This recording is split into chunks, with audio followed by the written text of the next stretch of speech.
personally, I'm not the biggest fan of behind the scenes stuff, but I think the very idea of what we're doing here is extremely behind the scenes. Because let me start with, I don't think that a behind the scenes view is actually that interesting for most people. I think that most things that you create are for an audience. And the idea of that is you don't really want to show them how it's made. You want to show them the finished product. I think the first part of a lot of creators' journeys is sharing the behind the scenes because that's all they really have to show. They don't have a finished product to go, hey, here's what I've made. Here it is for you, and here's how I want you to experience it. And tell me what you think of that thing, right? And I think the cool part about where I am in my journey, which still feels like I've only just begun, and I'm like 11 years or 12 years into business, maybe let's say 10 years, I'd be conservative. I'm 10 years into business with a few breaks here and there, but I'm 5 years into this iteration of business, which is Outfit Co. and Black Ink, which is what you probably know me for. And now that I'm 5 years in, I finally have an idea of what the actual product is. And the cool thing about that is I've sort of documented the whole journey along the way. And, you know, through Black Ink Instagram page, through my podcast, through my YouTube channel, through little bits of content like coffee reviews and food reviews and talking to interesting people on the pod, getting involved with events, hosting my own events, doing everything, well, not everything, but little bits and pieces that I can do around Bunbury to try and add value and to try and learn and connect and grow. And finally, I'm in a position where I've actually got something to talk about. I can actually reveal a little bit about behind the scenes, which is why I'll occasionally drop in a bit of B-reel, which is of this camera behind me. Hello. I think the cool thing about that is just showing that, like, I always try and make things and show you the finished result, because I realized very early on that behind the scenes is only valuable if you've got something on the front that goes, look how cool this thing is. Have a look behind the scenes. Here's how we made it. That's when it becomes valuable. So this whole podcast, when I tried to understand what I'm actually going to be talking about, because this is a really weird concept to sit down in front of a camera and just talk about what's been going on. When I put that in my story, on my Instagram story, saying, hey, who wants to hear about what's been going on lately? I kind of suggested there's been some changes behind the scenes. Every time I go to talk about it on a podcast with a guest, I always feel a little bit rude or invasive, because even though it's my podcast and my platform, typically I want to learn about the guest. I want to take the light off me and just be the person who's being sort of the conduit or vessel for really interesting information being extracted from people in an organic setting. That's sort of my goal with the podcast.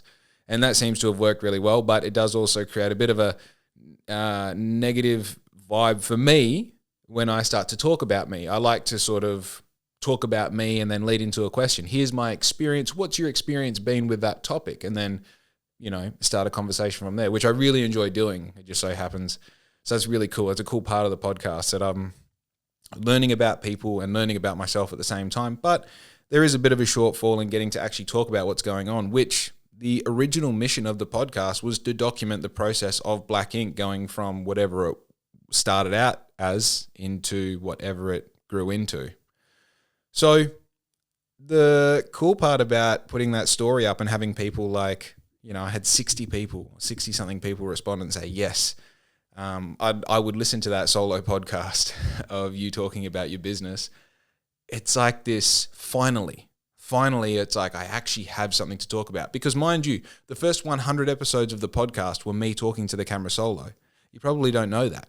There's 100 YouTube, there's 100 podcasts that are available on Spotify, Apple, and YouTube right now of just me talking to the camera for 45 minutes at least, just talking about where I was in the business. And some of those I recorded back to back, day to day, while I was living in a caravan and just finding something to do in the business. Because a lot of your early days in business, you really don't know what you're doing. You're saying yes to every job that comes your way, and you're filling in time with what you think is the best application of your skill or intention. Now, it's sort of the other way around for me. I have to say no to anything that isn't specifically the job that we set out to do. And then the things that I say yes to, I have to do to such a high degree of excellence in my own mind and in the perception of the customer that it justifies me being the owner of this business and offering a service or product that you as the customer, or you potentially as a customer, find valuable enough to pay me for, right? Because I think that's one tenet that's a little bit lost in today's consumer transactional world that we all live in, is that we swap our time in our job for money, and then we swap that money for goods and services of other people so that we can enjoy our life, and therefore justifies going to work and swapping our time for money. The really important part for me there is, as a vendor, as a businessman, as someone who offers something to people who pay money, I need to make sure that the thing that I'm giving them is actually valuable. Because if it's valuable, the great thing is they'll buy it from you and they'll keep buying it from you. So, in the conquest, in the adventure of getting rich, which, by the way, is not a bad thing if you're in business. If you're in business and your ambition is to get rich, it's not a negative thing. A lot of people see, I want to get rich is a bad thing. Now, while it's not my primary intention, it definitely is a byproduct of, if you do the job correctly, you will in turn, as long as you have good practices and good finances and you've got all your ducks in a row, you should make money. And ideally, you want to make more money than what you would make than if you had a job, because if not, then why, right? It's like, I get to be my own boss and be stressed out all the time. But why? Why would you do that? Why would you not just have a job where you rock up at this time, go home at this time, you get holidays, you get sick leave, all these great things? It's like, why not just do that? So the answer for me is, you get freedom, you get opportunity, you get choice, you get to have forks in the road, whether you do this or that. You have some sort of control over what's going on in your life. And for me, for all of those great things, the transaction for me is, I will accept all that with open arms. I won't feel like an imposter. I won't pretend like I don't deserve it. But in return, the thing that I deliver, the product and the service around it, is going to be so exceptional that the customer is happy to pay me for it, right? So how's this contextual to where I started talking?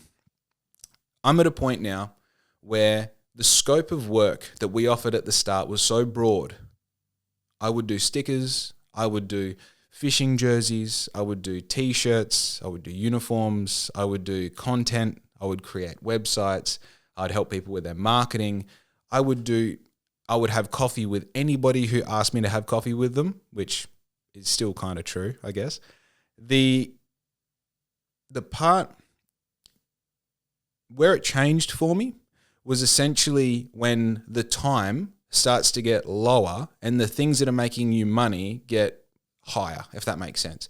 So, because you're always sort of in battle with like, okay, now this thing is doing really well, I get some of my time back. And then you start getting too sort of flamboyant with your time and taking advantage of I'm a business owner, I can do whatever I want. And then you start taking all that time and then the money starts to go down. So you're always sort of balancing it, right? And it's not directly that, but there's definitely a relationship between how much time you have and how much money you're making.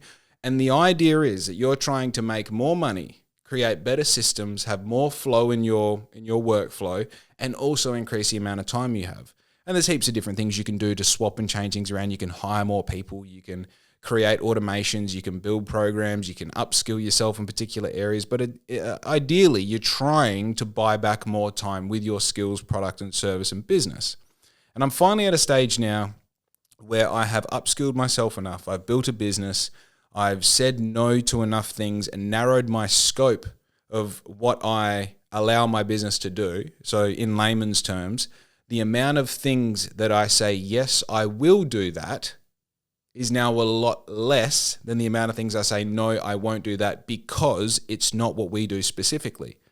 So I'm just going to digress on that a little bit more. I don't completely understand the meaning of digress. I hope that was used right. I hear it and say it, but I had essentially two machines, two printers that did their own specific type of printing. One did vinyl printing, which is for stickers, and one did DTF printing, which is essentially like a screen print on a film that is heat printed onto clothing. I also had access to a heap of supplies, a heap of different sort of creative elements, I guess you could call them. And so if someone came to me and said, hey, can you sign write my car? Well, I've got a vinyl cutter and printer.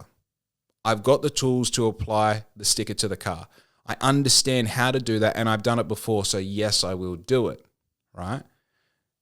Would you build a website for me? Well, I've built my own website. I know how to do it. I could do it for someone else. So yes, I will do it.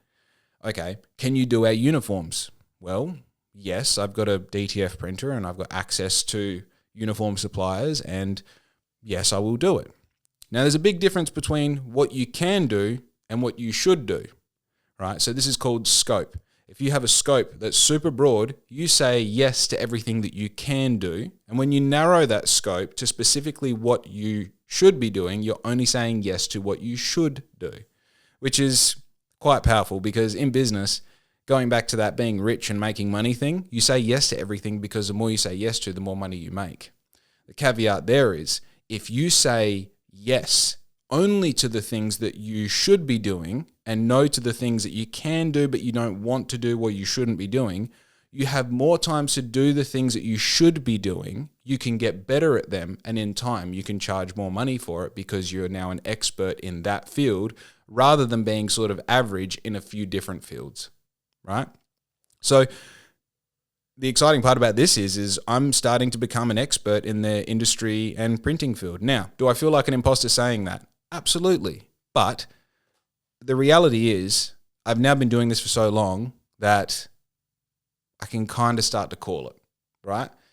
The reason that I am talking about this is because this is sort of like where we've got up to this point is because of the realization that I am an expert in the field. And as being a newly found expert in my field, I ask myself, how does an expert behave? What does an expert have in their toolkit? What would you expect an expert in your field to do, act, say, deliver? And then I elevate the view of how I see myself into that position and act like the expert so that I can become the expert, right? So this speaks a little bit about the mentality of growth and also becoming the person who you desire to become, right? So I've spoken a little bit about this time to time on the podcast with other people, but I want to speak specifically about how I embody the person that I want to become, right? And the first thing is being able to imagine yourself being better than what you are, which innately has the fact that you are not the best possible version of yourself yet.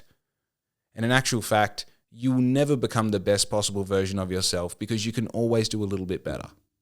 So it first comes with, okay, well, not in business, but in life, what's the best possible version of me look like? How do they act?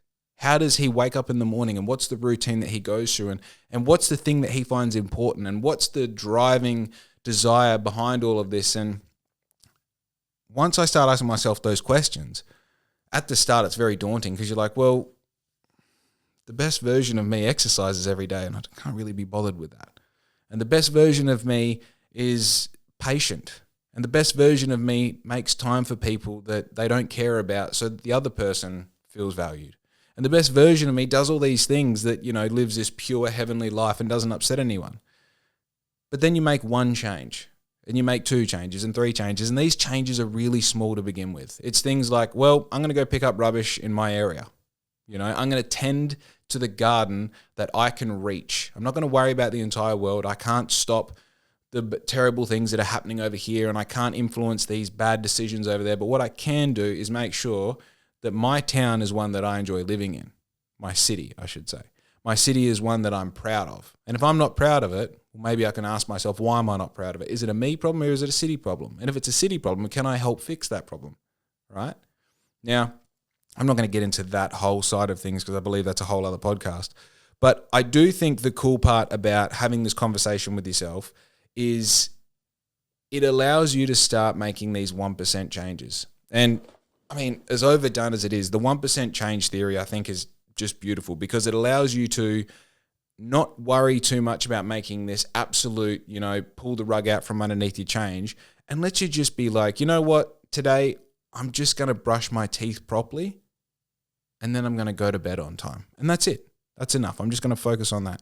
So then it comes to 6:30 at night and you're like, right, have I had dinner? Okay, let's have dinner. I need to have dinner. So because if I'm going to be in bed on time, that means I have to start tracking things backwards. Right? I need to have my teeth brushed by 7:30, 8 o'clock. I need to be in bed by 8:15. I need to be asleep by 8:30, right? Because that means I'm going to get my 8 hours, my 9 hours, which means tomorrow we're starting on the perfect foot. right? And for me, early on, this started with waking up and hydrating straight away. Drinking 700 ml of water with bloody Celtic sea salt in it and a bit of lemon, so that you're rehydrating, remineralizing, and starting the day at 0, not -2. It involves,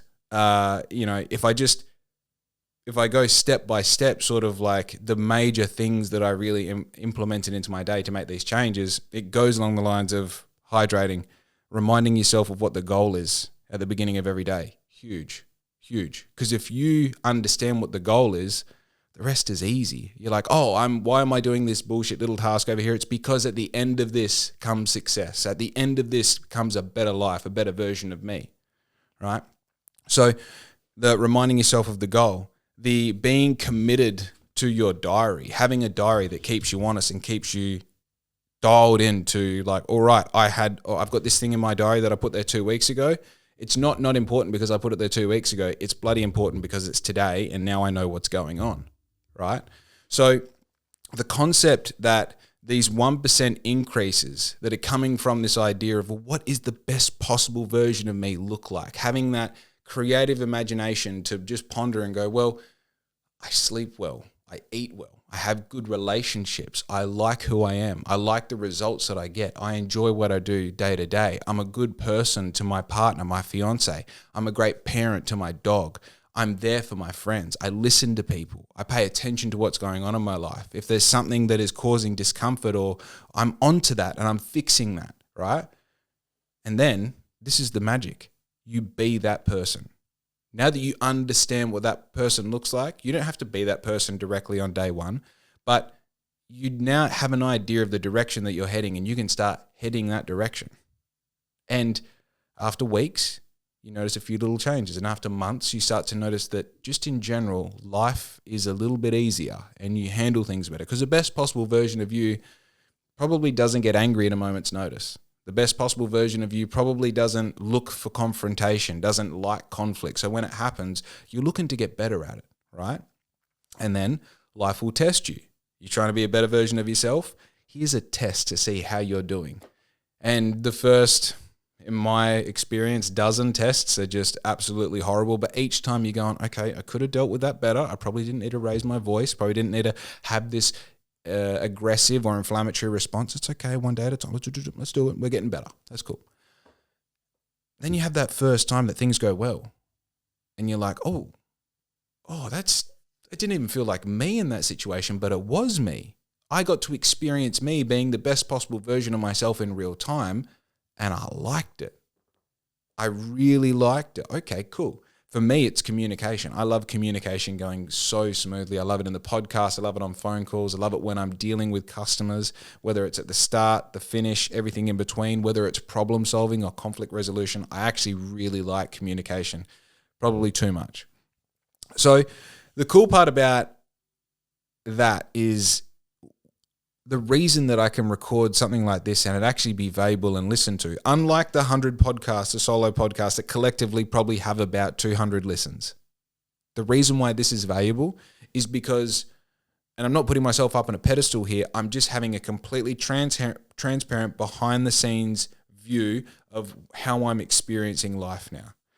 And I've worked hard on being the best possible version of myself and building the best possible version of my business, so much so that 60 people said, I would actually like it if you talked about it.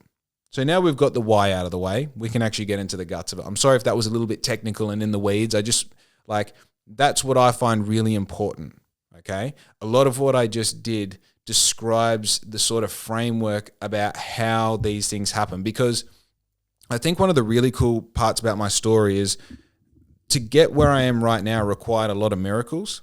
And I don't want the word miracle to be jaded by like a religious connotation. I believe a miracle is something that is almost unexplainable, how lucky or how the dominoes just fell exactly how they were meant to-esque, right? I think the cool part about a miracle is that when you experience them, you start going, okay, well, if that is possible, then what else is possible? Because if we take this moment right now, where I get to record a solo podcast and just let my mind open up, which I don't get to do very often. Even in podcasts, I just sort of have to shut up and let people talk. Like, I just get a chance to just let it all out, and people are actually going to listen to it. It blows my mind that I'm even here. And if you take episode number 1 or episode 50 or episode 100 where I was just talking to the camera, I knew no one was listening, right? But I also knew that if I did it for long enough, people might want to listen one day.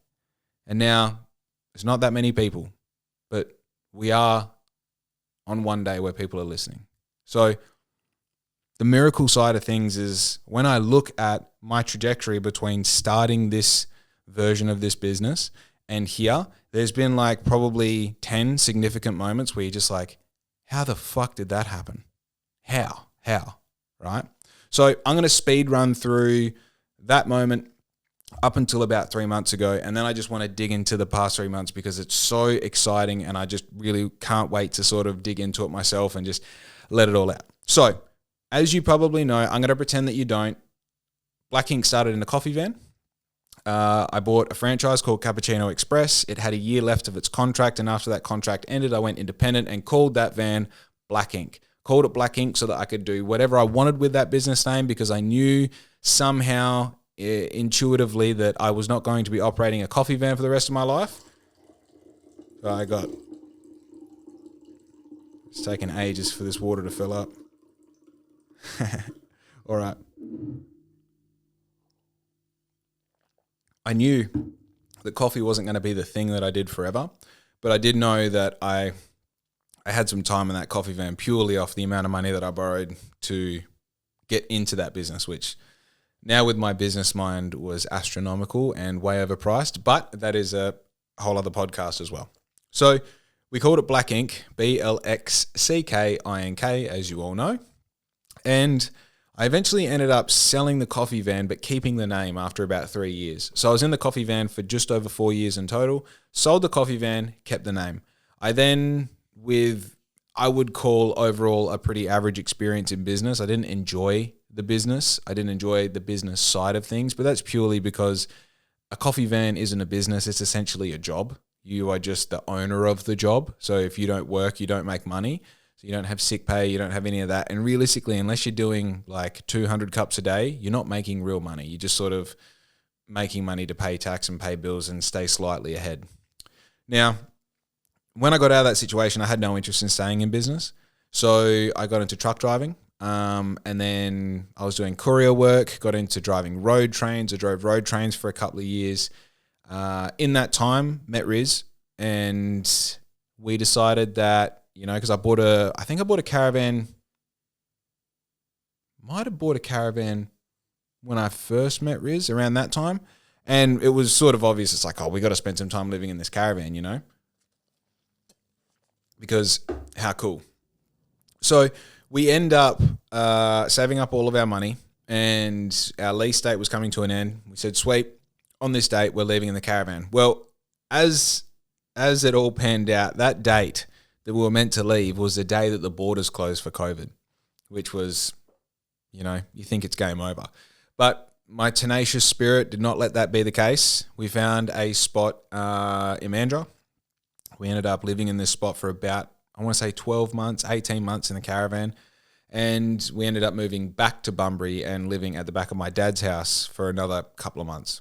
Now, in that time we were living in Mandurah, we spent about half of the money that we had. I remember saying to Riz, we're going to have to really figure out what we're going to do financially, because we either have to go back to work, or maybe we could start a business, or I could start a business, not we. And I've done the first thing. I'm like, YouTube, how to make money online. Drop shipping comes up. And for the first time, I learned how to use Illustrator, PowerPoint, Photoshop, Shopify. I learned a little bit about Facebook marketing, but not too much. We're going to come back to that as well. So I did actually run Facebook marketing campaigns, not successfully, but I did understand the framework of it, which is interesting. It sort of full circles back to that point. But in that time, I sort of realized that I had this hunger, I guess you could call it, for creativity and for the idea of there being a process between having a product, someone buying it and delivering it and fulfilling it and following up and all this. And through the process of drop shipping, I mean, 2020, this was the height of drop shipping being at its absolute peak. I was, for the first time in my life, obsessing over something. And I always knew I had this obsessive ability because of my past as a professional athlete in skating. I knew how to commit myself to something wholly and solely. I understood what locking in meant before locking in was sort of cool. And I got that, in essence, there was this potential to really create something that had the ability to scale and grow. And that's where it all started. So I started a business called Here Fishy. Here Fishy was selling battery-operated fish finders, which meant that if you were on a kayak or some sort of vessel on water that didn't have a 12-volt battery, which wasn't big enough to have a 12-volt battery, you could use this fish finder. It had a corded transponder that just dropped over the edge, and it gave you a readout on the screen. So powered by AA batteries, this thing is perfect for kayaking, small boats, that sort of thing.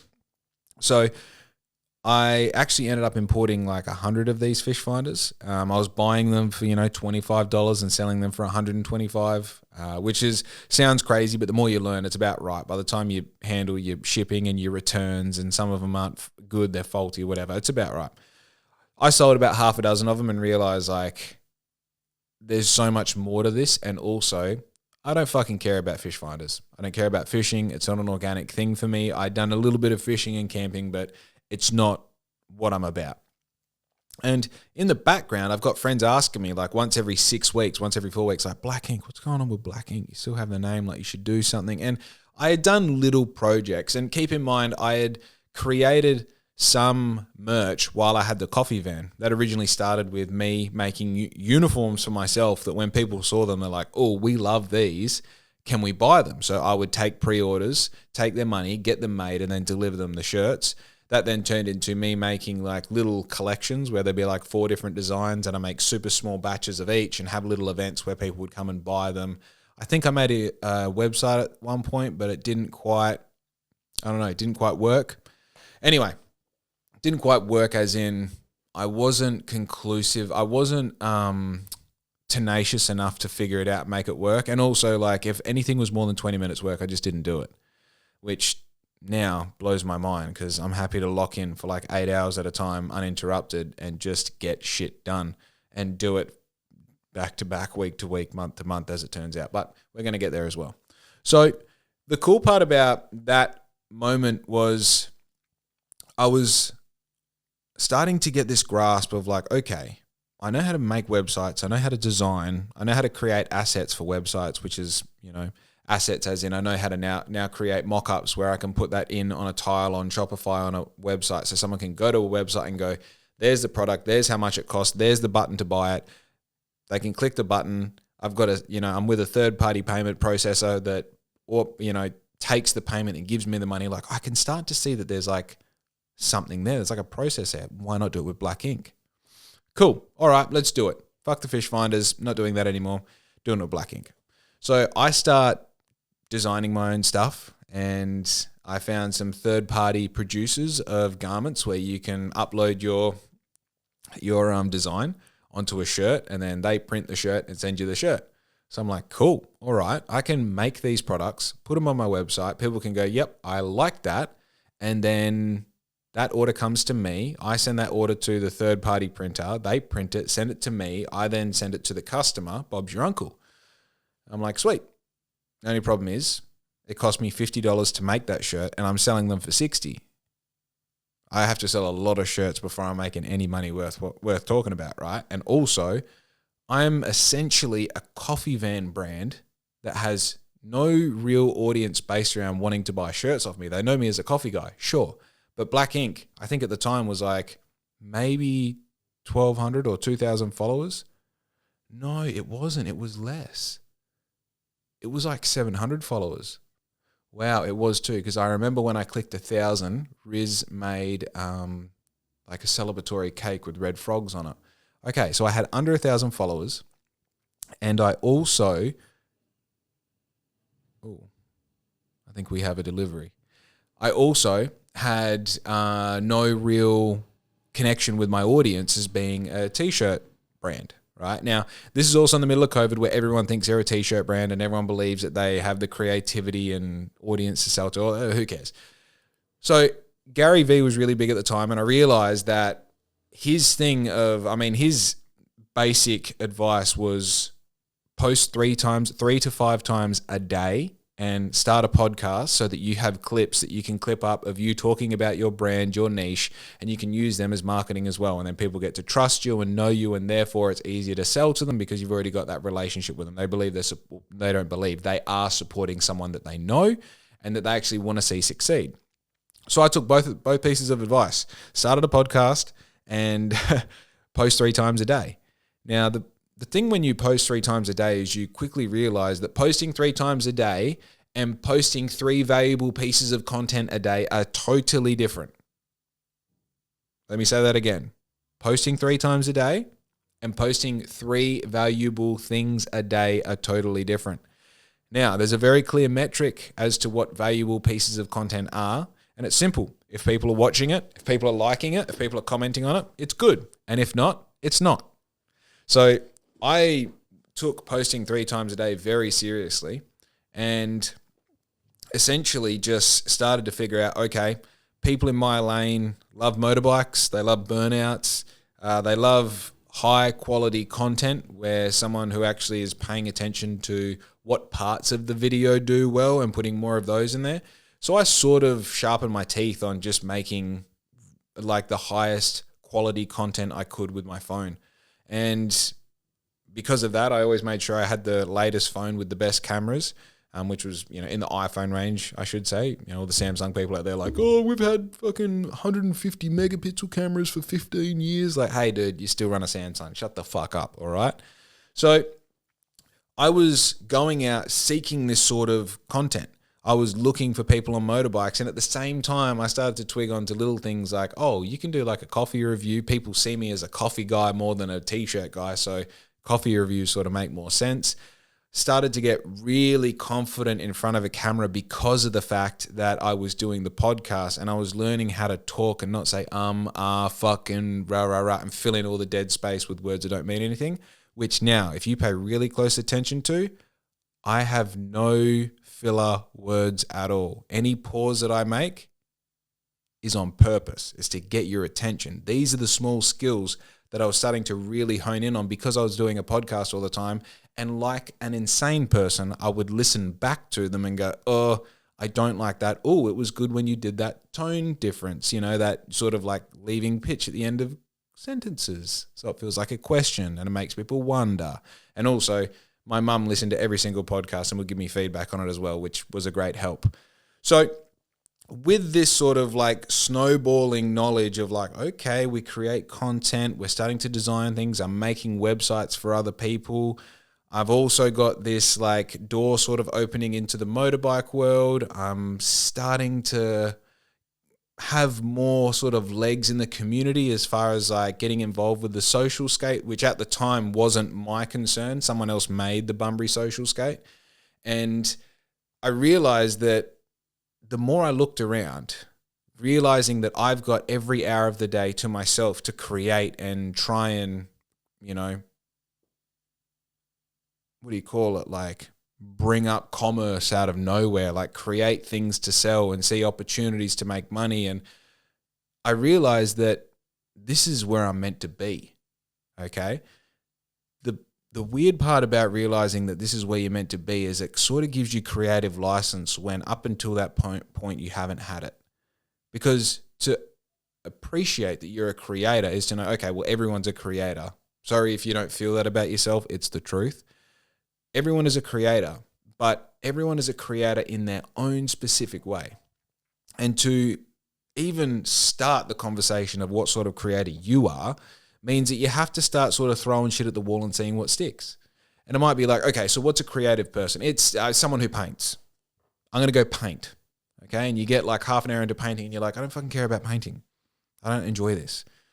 Okay, well, what if we paint something else? Or what if we paint abstract? Or what if we paint drunk? Or what if we paint in the dark? Or what if we paint using watercolors instead of oil colors? Or what if we, and then you get, I just don't fucking care about painting. Okay. All right. Well, try something else creative.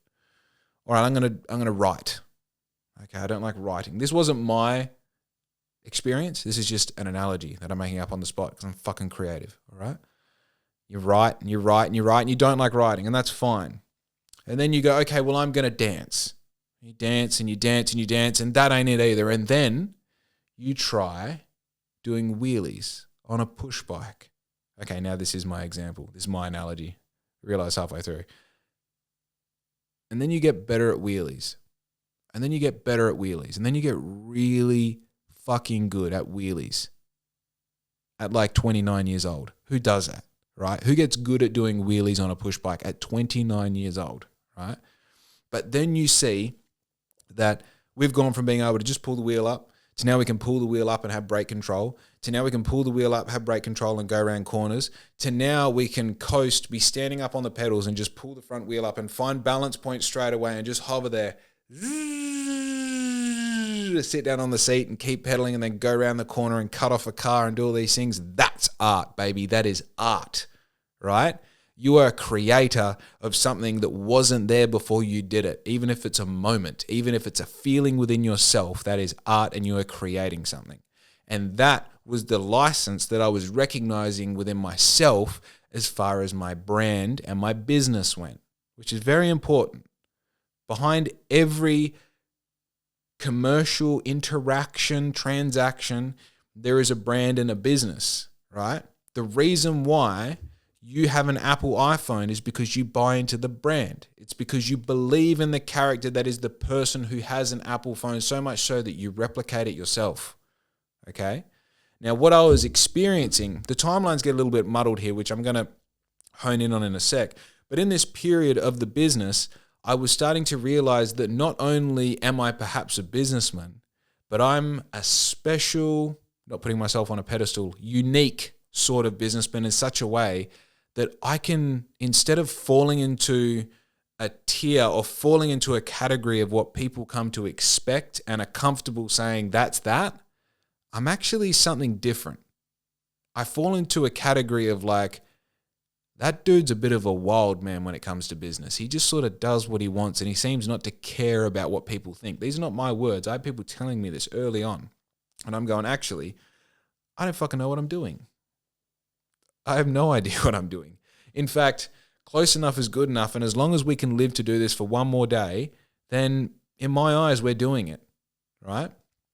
So I was sort of, let's sort of put all this in place. By the time I was having this realization, we were either living at Dad's place in the caravan or found a rental in the middle of not being able to find rentals. This is in the middle of COVID. This is like 2021, 22, when you could not get a rental, right?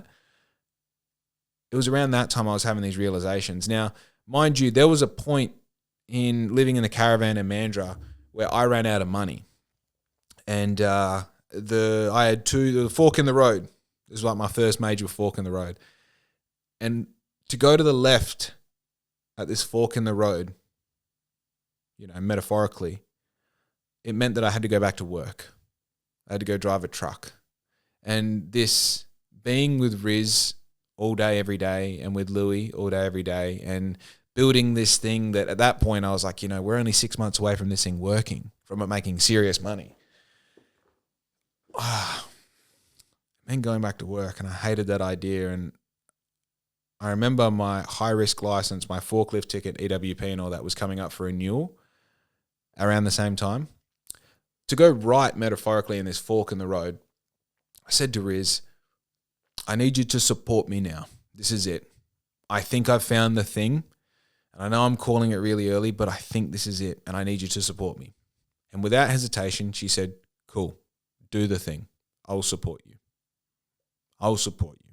All of your money goes to your business and all of my money goes to food for us, protection for us, a shelter over. When I say protection, I mean like living in a house and having, at that point was a caravan. But whatever it costs to do that, I'll keep us afloat. You do the business. And that was the first miracle in my mind. Because to have someone who so fucking relentlessly believes in you, so much so they don't need the proof, they just need your word, It's a miracle to find that person in your life, and it's a miracle for the timing to line up in such a way that you can ask that question, you can put your balls on the line and say, I think I need you to be the breadwinner of the house while I figure out how to build this thing and I can become the ultimate breadwinner. But for right now, I'm relinquishing my ability to provide for you and for us, and I'm asking for you to provide for me. And to have a yes, that's a miracle. That is a miracle, right? And for Riz to say yes in that moment meant that everything that followed could happen and has happened. To have the courage to be able to realize that that was the moment that that question needed to be asked, and to ask the question was also, you know, without sounding pretentious, it was commendable. Dude, fucking who wants to, at 27, you know, who at 27 wants to ask their girlfriend, hey, can you support me? Because I think I'm an entrepreneur. Maybe, you know? So that was, you know, halfway through our sort of time in the caravan in Mandurah.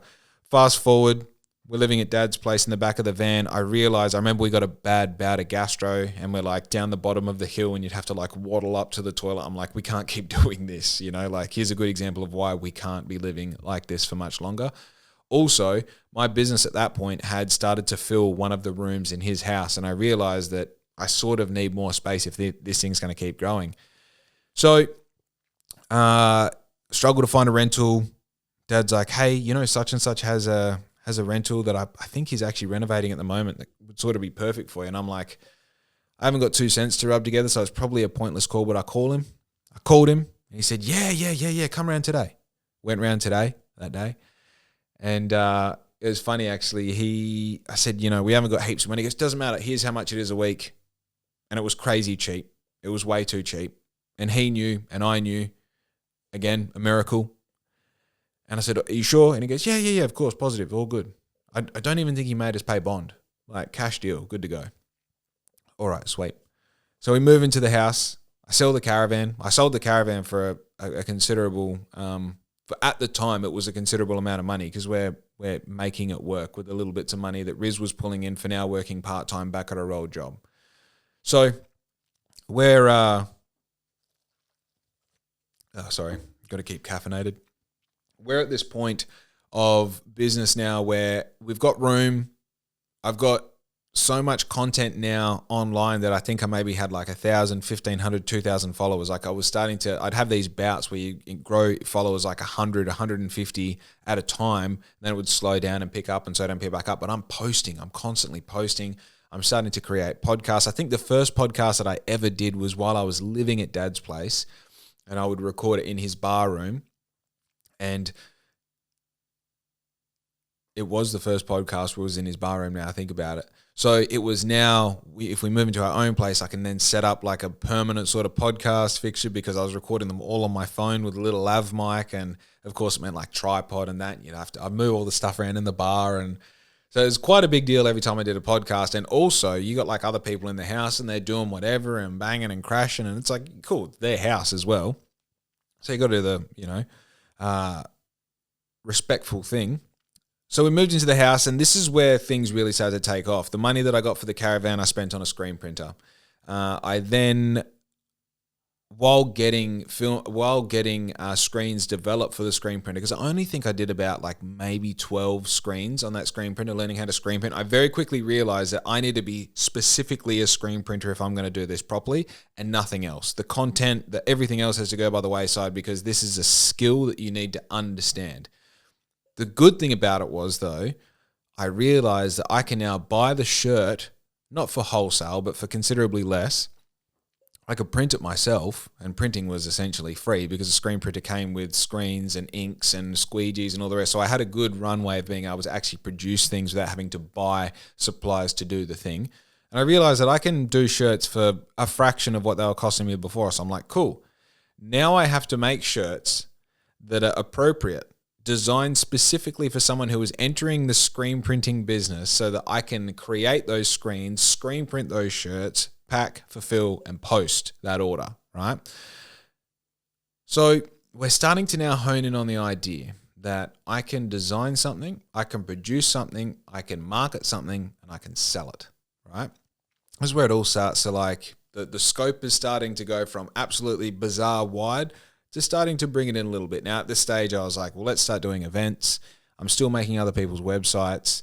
And when I went to get my screen negatives made, which if you know about screen printing, you get a negative made, you set it into emulsion, you expose it to light, that burns that shape into the emulsion, which then means that when you pull ink through that screen, it only goes through the place that has been burnt, which is your design, the shape. If you don't understand any of that, that was probably just me speaking Cantonese for a few seconds. But essentially, you need a vinyl cutter to cut the shape that you're going to turn into a screen. And in the process of getting that, the people told me like, oh, you need your own vinyl cutter and printer. You'd be able to do so much and like make a bit more money on the side. So I got a vinyl cutter and printer. That's where that sort of like then elevated me into, that elevated me into them being able to do stickers as well. So I'm at this point where I'm like, hey, I can do stickers and I can do screen printing. But the stickers take me heaps less time and make me kind of more money. So why don't I just start doing stickers? So I did more stickers. And then I'm not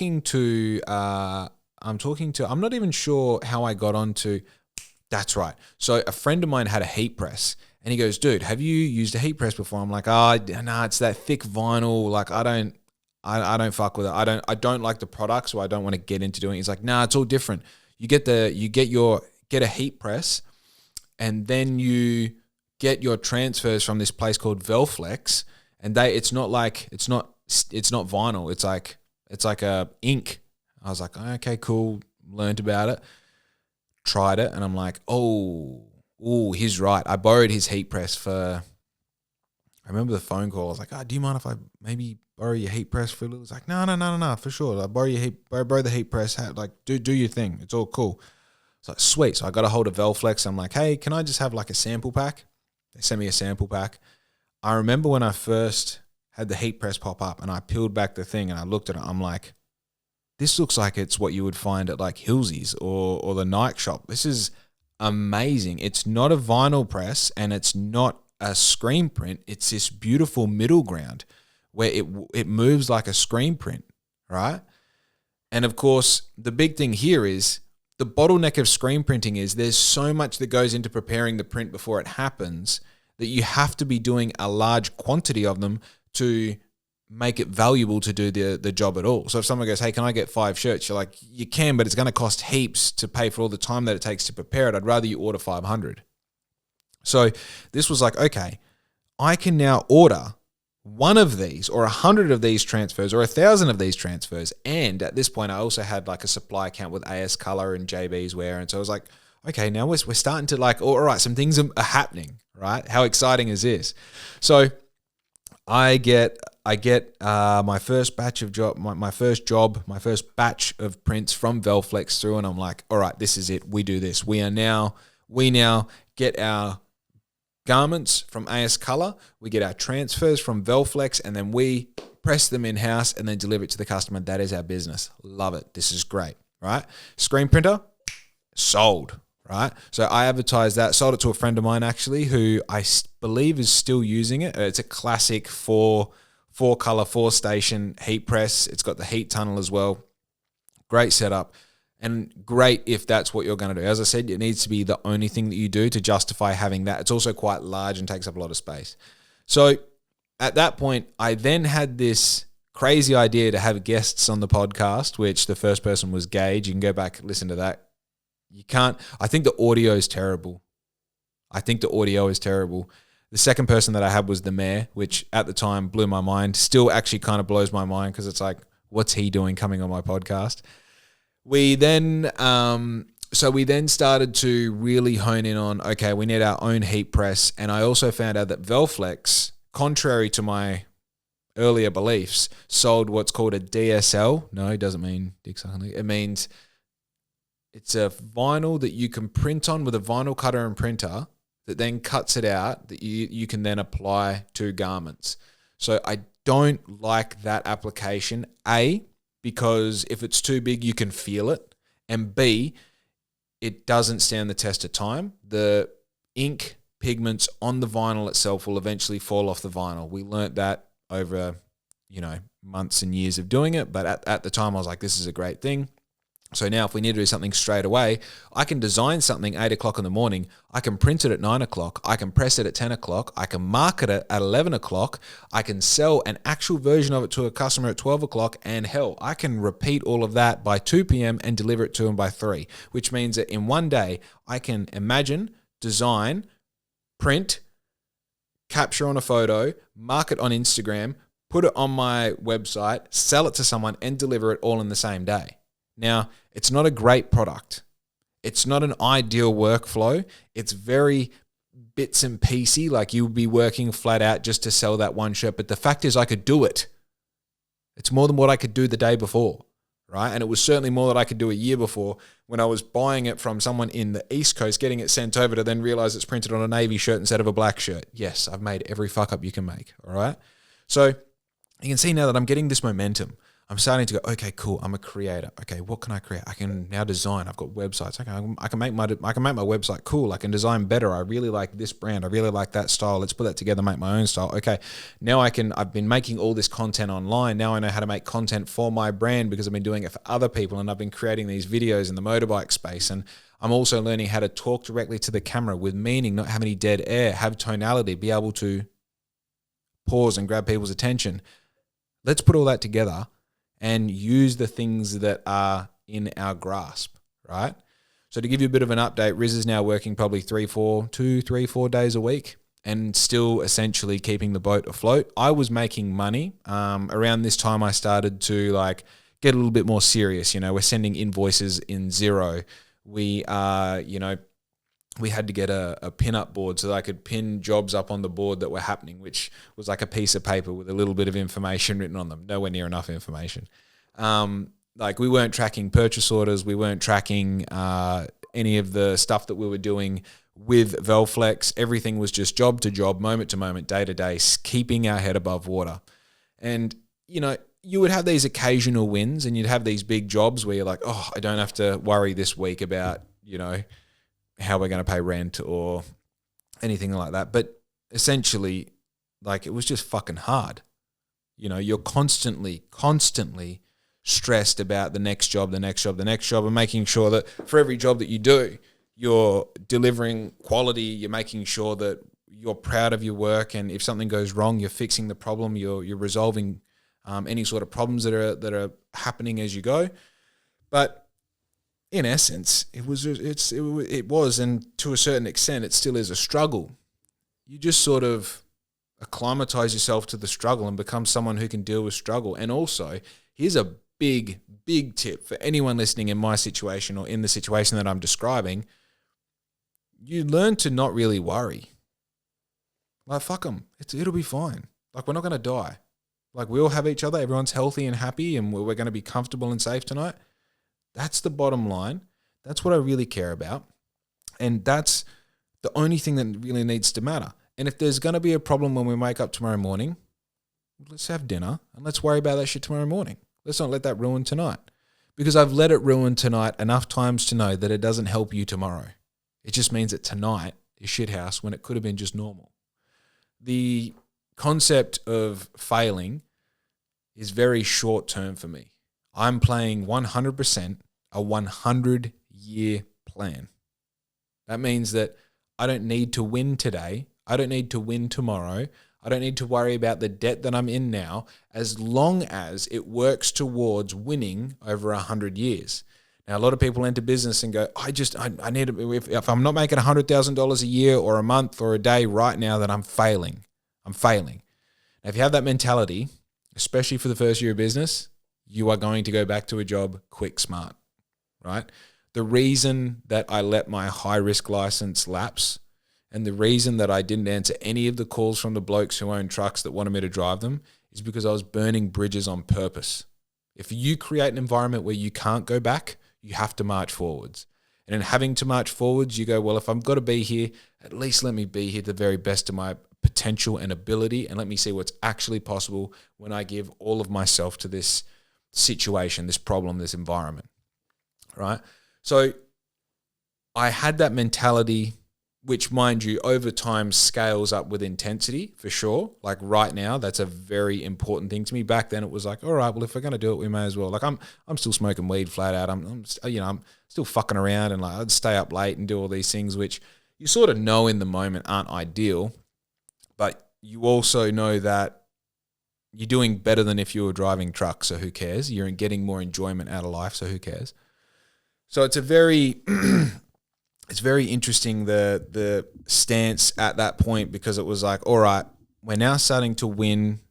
I can now see sort of how, if this is going to work, how it's going to work, and what it working means, which is an interesting thing to dissect. But at that point, you go, it working means that I can do this for another day and another week. And it working means at the end of the month, you go, we made $8,000 this month. Not made, we turned over $8,000. We had $8,000 worth of revenue. Our profit margin is significantly smaller than that. But you go, wow, we did $8,000 worth of business this month?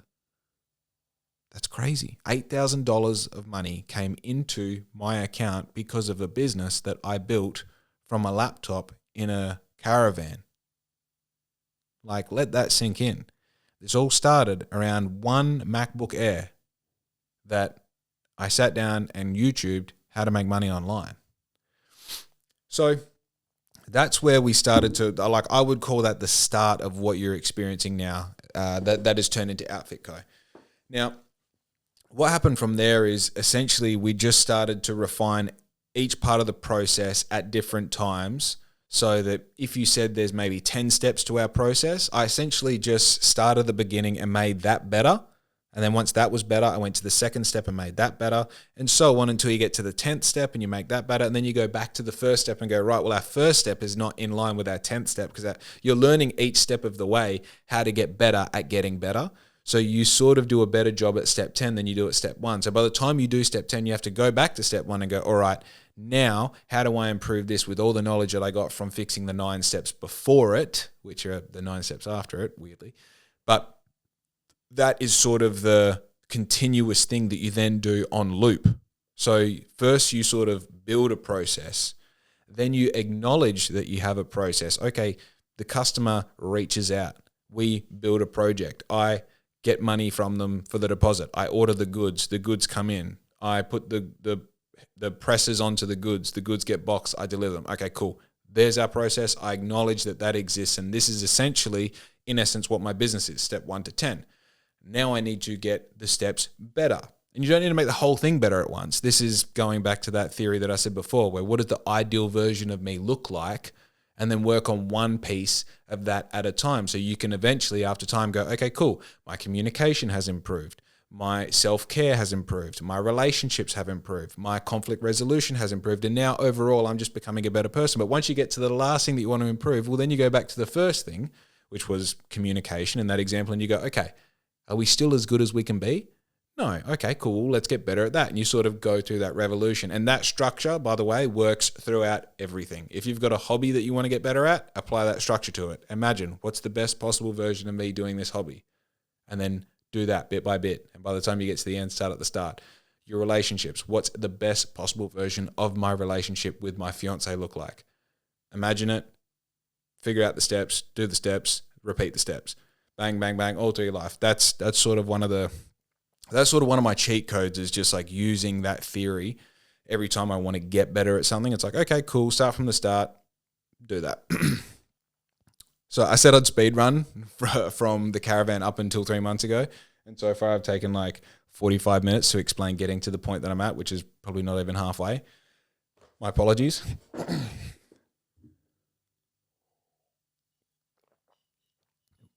So the gap between, I was doing some contracting work for other businesses. I don't want to get too much into who they were and what the work was, but there were moments that really made me sit back and go, what am I doing? Like, I built this thing that I was really excited about. Through the process of documenting the growth of the screen printing, of the heat pressing, of the vinyl cutting and printing, the doing stickers, I had a lot of people reach out and say, hey, I see you've got these machines and these tools and this skill now. Can you do it for us? And you would say yes, like I said before, because you say yes.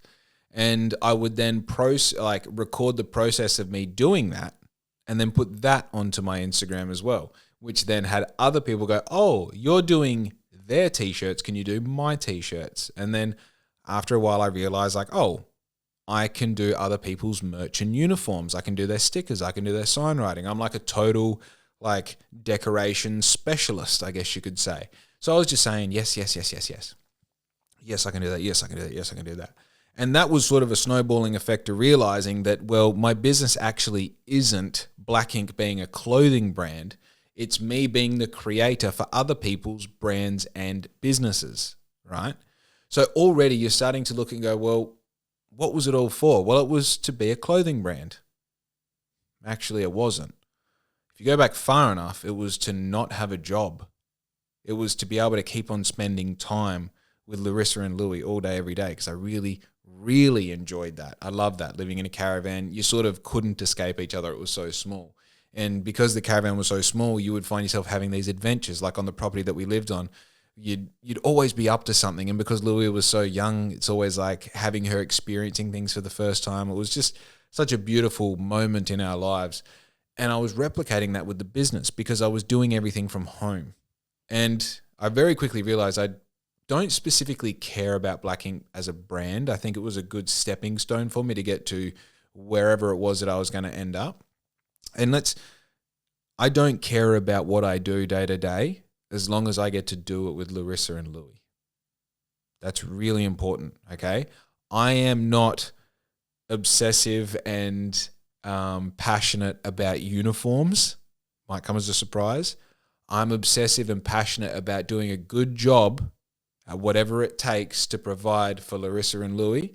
And at the moment, that is uniforms, okay? I feel like that's a really important thing. Like, you might not like what you're doing at the moment, but if it means that you get to live the life that you want to live because of it, then you're in a great situation and you should do it to the best of your ability. And if you're doing something that you don't like doing at the moment and it is not providing you what you want outside of the thing, then fucking change, right? Because if you have that why sorted out, then the what is easy. But if you're stuffing around, oh yeah, I hate this, and then I hate going home, and I hate. It's like, dude, that's your fault. You can take responsibility for everything good and everything bad in your life. But the important thing is you don't have to find meaning and purpose out of the thing that you do to provide for the rest of the thing if it is purely a means to an end for now, right? And I say that because I've realized that this is how I make money in this stage of my life. This isn't necessarily what I'll do forever. I'm not passionate about uniforms, but I am passionate about the transactional process. And at the moment, the thing that I sell, the thing that I am a vendor for is uniforms, and therefore I am passionate about the process of selling uniforms. I know there's a little bit wordy there, but I hope that sort of is contextual and makes sense to you, because that's definitely across the board that applies. And I usually find when I'm in the middle of doing something that I don't want to do, whether it's weeding the garden, having a conversation with someone that isn't quite as exciting as I thought they might be, or filling the gap, well, that is your job in that moment. So instead of defending why you don't want to do it in your own head, dude, fuck you. Just do a good job of it until it's done, right? That will, honestly, you get more purpose and meaning of doing a good job after the fact than if you spend the whole time trying to, I just want to get out of here. I just want to go home and jerk off or whatever. Dude, fuck all that. Right? Trust me, fuck all that. Just be good at it in that moment, and that moment will go quicker, and at the end of it, you'll feel better about it. So I'm realizing that everybody's coming to me to do their creative stuff. I'm like, okay, cool. I'm that guy now. There's like this, I was talking about stuff that I was doing for other people. So there's actually 3 instances where a lot more experienced and larger businesses than my own sort of twigged on to like, oh, you do content, you do clothing, you do events, you do this, you do that. Can you do stuff for us? And I did. And I really felt like the big indicator of whether I should be doing it or not came from the fact that I was not at home for a lot of the time that I was doing it. And regardless of how much potential future earning it had, and regardless for how much it put me on a pedestal of being the person behind this thing, whether it was, like an event or a business or content or whatever it wasn't fulfilling in a way that I could be proud of it because I was, sharing those moments with Riz, or I could have Louis sitting on my lap while I achieved these things.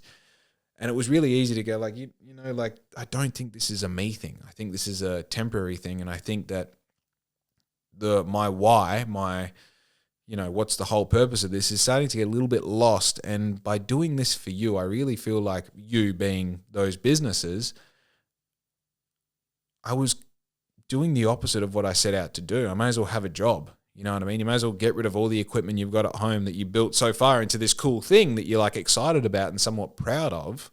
You may as well just go, oh, cool, I'll get a fucking uniform and just check in and check out, and I can get paid heaps more than what I'm getting paid to do this as a professional in that space.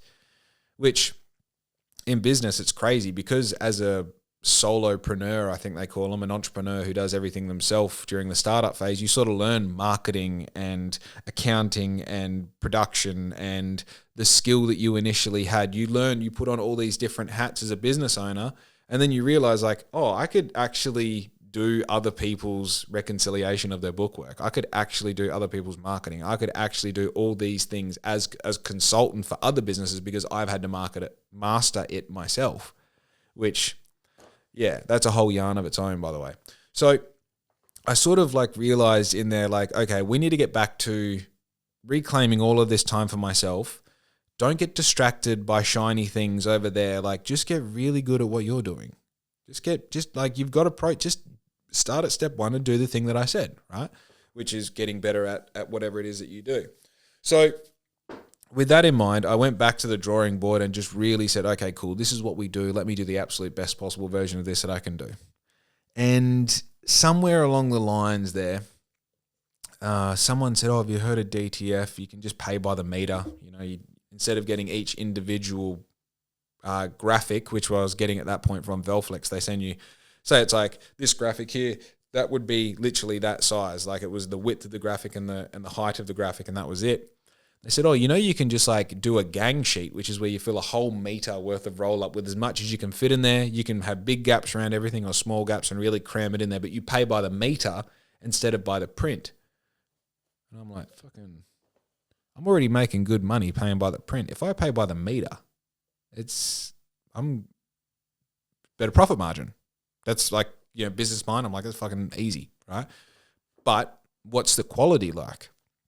So I end up sending away my first meterage with Velflex, who also offered this. So it's the same supplier. And I said, hey, I want to do DTF. They're like, yeah, sweet. We just set it up like this, and then we handle it as long as it's in the right format and you basically know what you're trying to get. Like, your artwork is of good quality, that that if you put it overlapping, we're just going to print it like that, and that's your fault. I'm like, yeah, cool. I get all this, sweet. I get my first meter, like my first meterage. I think I ordered like 3 or 4 meters, and I'm like, wow, this is it. I've just now improved the whole, like, okay, so little things. Let me explain why this was such a big moment. I realized that before you don't know if that particular graphic needs to be like 100 mil or 85 mil, which, trust me, is day and night. If I showed you the example, like, you can even see my name here is bigger than what it's meant to be. That's for a reason, to catch your eye. The standard height for a name is 10 mil. If you put a name any bigger than 10 mil, it looks obnoxiously too big. And by any more than 10 mil, I mean, if you put it 15 mil, your eye somehow knows that that's not how big that is meant to be, right? So I would pay for these individual prints, and say you're doing 20 at a time, 50 at a time, 100 at a time. If you get them and they're the wrong size, you literally have to throw them out. There's nothing you can do. And you've waited 2 weeks to get them, do up the sheet, send it to Velflex. Velflex print them out, send them to you from the East Coast. You receive them and get them. I'm like, fuck, now I've got to tell this customer it's another 2 weeks away, and fingers crossed the next size that I get is the right size. Well, with a gang sheet, you can fit 20 of those logos at 100 mil, 20 of those logos at 85 mil, and 20 of those logos at 70 mil. And if the 70 mil and the 100 mil don't work, you don't care because the entire cost is still less than ordering 20 in just one size of the other ones. So I'm like, this is a no-brainer. Also, I can start getting real experimental because when these went on, these DTF prints went on, I'm like, it's that perfect middle ground still as what the other prints were. Like, it's lighter and thinner than heat transfer vinyl, which I'm sure everyone knows that feeling when you got a big vinyl thing on your back. You can like feel it and it's gross. It like doesn't breathe properly. It's also acting like a screen print in that it stretches, it moves. You can put it on polyester, cotton, latex, whatever you want, and it moves with it.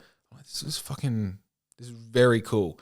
I started to learn a little bit more about DTF, which the acronym is for direct to film, and learned that it's essentially a very new technology, and it was in essence the same process as what the early prints that I was getting, but it was just like the upgrade or beyond that technology. So like, okay, cool. We buy meterage. From now on, we don't buy prints from Velflex. We buy meterage. We get garments from the supplier. This is awesome. And this is where it all started to happen, right? So at this point, I've now probably had about 20 people on my podcast. Every time I'm like setting the microphones up, setting my phone up. And then after the fact, I'd be, cutting A and B and doing these things and essentially trying to get 1% better at the podcast every time. Like there's a clear run. If you like watch every fifth podcast, you can see it dramatically getting better in one way or another. And especially the past, I've got all of them here. So if we go back, it's to say February. All right. So the first one we did in the house was January 20th with Pastor Mark. 1, 2, 3, 4, 5, 6, 7, 8, 9, 10, 11, 12, 13, 14, 15, 16, 17, 18, 19, 20, and there's about another 5 on there, so 25. This would be number 26. So 26 podcasts that we've done in this house, and which is different from the house I'm talking about up until this point in the story. It's significantly, like you can see, it's getting better and better and better. It's in production value. It's in lighting. It's in even the little things on the screen, like the thing that pops up and says subscribe, which if I time this perfectly, will pop up right now. And even the marketing after the fact, so the clips that I post with the music behind them, with the captions and putting them in my story and also posting them as shorts on YouTube, all these things are just getting 1% better every time. So we're now really starting to get a good process within the business. And also the content that I'm making is more dialed into the thing that is serving me purpose as a creator, as a resident of this city, as a man, as a partner. And I'm not just sort of throwing shit at the wall anymore. I'm really going like, well, I enjoy doing this with the podcast. I'll do more of that. I enjoy doing reviews of things. I'm going to do more of that. I enjoy doing events, but they take up so much of my bandwidth and so much of my energy. It also does cost a bit of my private life as well because I do get obsessive about things going right. Then I'm going to do those a lot less, but I'm going to keep a space for those maybe once or twice a year. But the main core of what we do is now supplying and printing merch and uniforms for local businesses, right? We supply and print merch and uniforms for local businesses. That's really important. We don't do sign writing, right? We don't just supply things. We don't print supplied goods. We don't sell to people that we have to post to. We only supply and print merch and uniforms for local businesses. And this is important because the thing that I really, really like is that when you call me, when you DM me, and when you email me for your printing and merch needs, your uniform needs, you talk to me. And when you've got a question, I answer the question. And when we do the things, I'm the one who oversees it being done. And when it's ready, I'm the one who either delivers it personally or organizes for it to be delivered by one of the people who do delivery for me, right? Now, I'm not saying we're always going to be local, but for the time being, while we can be local, I believe there is enough demand for uniforms and merch supply and print in this town that I don't need to go any bigger than Bunbury just yet. And also, I don't want to go any bigger until I know we can actually deliver the absolute best possible process. And so far, our process doesn't include shipping to people outside of our postcode. And the reason is that I still got some other things to perfect, right? Now, the immature businessman just goes, why don't you fucking take over the world? Why don't you be an Australia-wide? Why don't you at least sell to Perth? Why don't you do all these things? Because things that are worthwhile take time. You don't want to make $1 million in your first year because you'll fuck it up. You want to make $100 in your first year so you know the true value of $1. And then the second year, you want to make $1,000. So now you appreciate that $1,000 is not something you just dilly-dally. And then the third year, you want to make $10,000. And on the fourth year, you want to make $100,000. And on the fifth year, you want to make $1 million. So that by the time you're making $1 million, you not only understand the value of $1, but 1,000, 100,000, 500,000. You don't want to start with the big stuff. Otherwise, you make really big fuck-ups. You want to fuck up with the least amount at a time so that as you make failures, they're appropriate to what you can afford to have happen when you're using your 100-year model, right? You can't last 100 years if you crash and burn on the first year and then you've got to go get a job for 5 years to pay back all the debt that you acquired by making a fuck up that was too big, right? Interesting, isn't it? So if you're, as me, only worried about delivering to local people, you have to do a good job because you're going to run into them at the supermarket at some point. You also get this wicked opportunity to get very sincere and honest feedback, which allows you to perfect the process, which if you're taking seriously, you are going to think about every moment of the day, which is what I did. So when someone says, oh, my prints are peeling, it's not as simple as, by the way, the prints that were peeling were the ones that were on that DSL, that printable vinyl that I spoke about earlier that I said the pigment would come out of. And by prints peeling, I mean the pigment dropping out of it, not actually peeling off the shirt. When that happened, I worry. It's not about I just replace it and it'll be fine. It's like, this person knows me. I'm relating my integrity to the performance of the product that I sell this person because I went to school with this dude. I actually give a fuck about this feedback, which means that you're going to build a bulletproof business because when the bullets come flying, you don't want them to fucking actually affect you. You want to be able to say, no, I solved that problem. And if that problem is happening, that's because there's a fault somewhere and it's nothing that I did wrong, but let me find where that went wrong and fix that problem regardless, right? So this process that I was starting to go, okay, cool, we actually have an A to B. We're starting to really get a customer base that is meaning that we can now call ourselves a business, you know what I mean? Not only do we have enough people that are keeping this, my analogy always was keeping the plane off the ground, you know, and every time that you'd struggle to go shopping or fuel the car up, the belly would be scraping along the ground and sparks flying and everything. But as long as that plane didn't stop moving and crash, we're all good. So you'd have these moments where the plane would be doing really well and you'd be lifting up and plateau and come down and it would scratch against the surface again. You'd bounce a bit, then you'd pick back up. And every time it would sort of scratch against the surface, you're like, it's all good. It'll pick back up. We'll be fine. I'm not going to stress. I'm just going to focus on the problem that's causing this, fix that problem and keep it moving. But the fact was we had momentum. We had a customer base. We had a process. I was finding purpose in what I was doing. And I was also starting to say no to the things that didn't serve the purpose or didn't make me feel how I wanted to feel in the process. Right? And this is the beginning of becoming an expert in the field. Right? It's staying calm in the fire. It's knowing what your actual value is and doubling down on that. It's realizing what isn't important and doing less of that. It's the ability to really go, okay, what the fuck are we doing? And let's do that really well, right? Let's take on feedback. Let's add things in that are important and contextual to our process, not things that egotistically I want to add or I got marketed to really well so I think they're valuable, but things that actually make a difference. Now, I want to talk about now the next big sort of two things that happen, which are they're miracles in themselves. The first one was I walked into Fuller's secondhand furniture, which if you haven't been to Fuller's, they're on Dodson Road. Fuller's Furniture is actually on the same block as Paper Route. So Paper Route is a co-op that has heaps of little stalls in there that are all different sorts of things. Super great creative space. Go in there, check them out. I know they've just had a pool table shop and repair place just move in. They've also got furniture. They've got antiques. They've got a wedding celebrant and supplier. They've got the green depot. They've got a woodworker. Obviously, they have Paper Out, which is some of my favorite coffee in town. So go on there, check them out. Also, they have next door, same owners, they have Fuller's secondhand furniture, which they also have new furniture in there as well. And then in the big shed out the back, they've got commercial furniture, which is like desks, chairs, filing cabinets, all sorts of stuff like that. Anyway, I went in there one day. I don't know the owners. I've never had anything to do with them.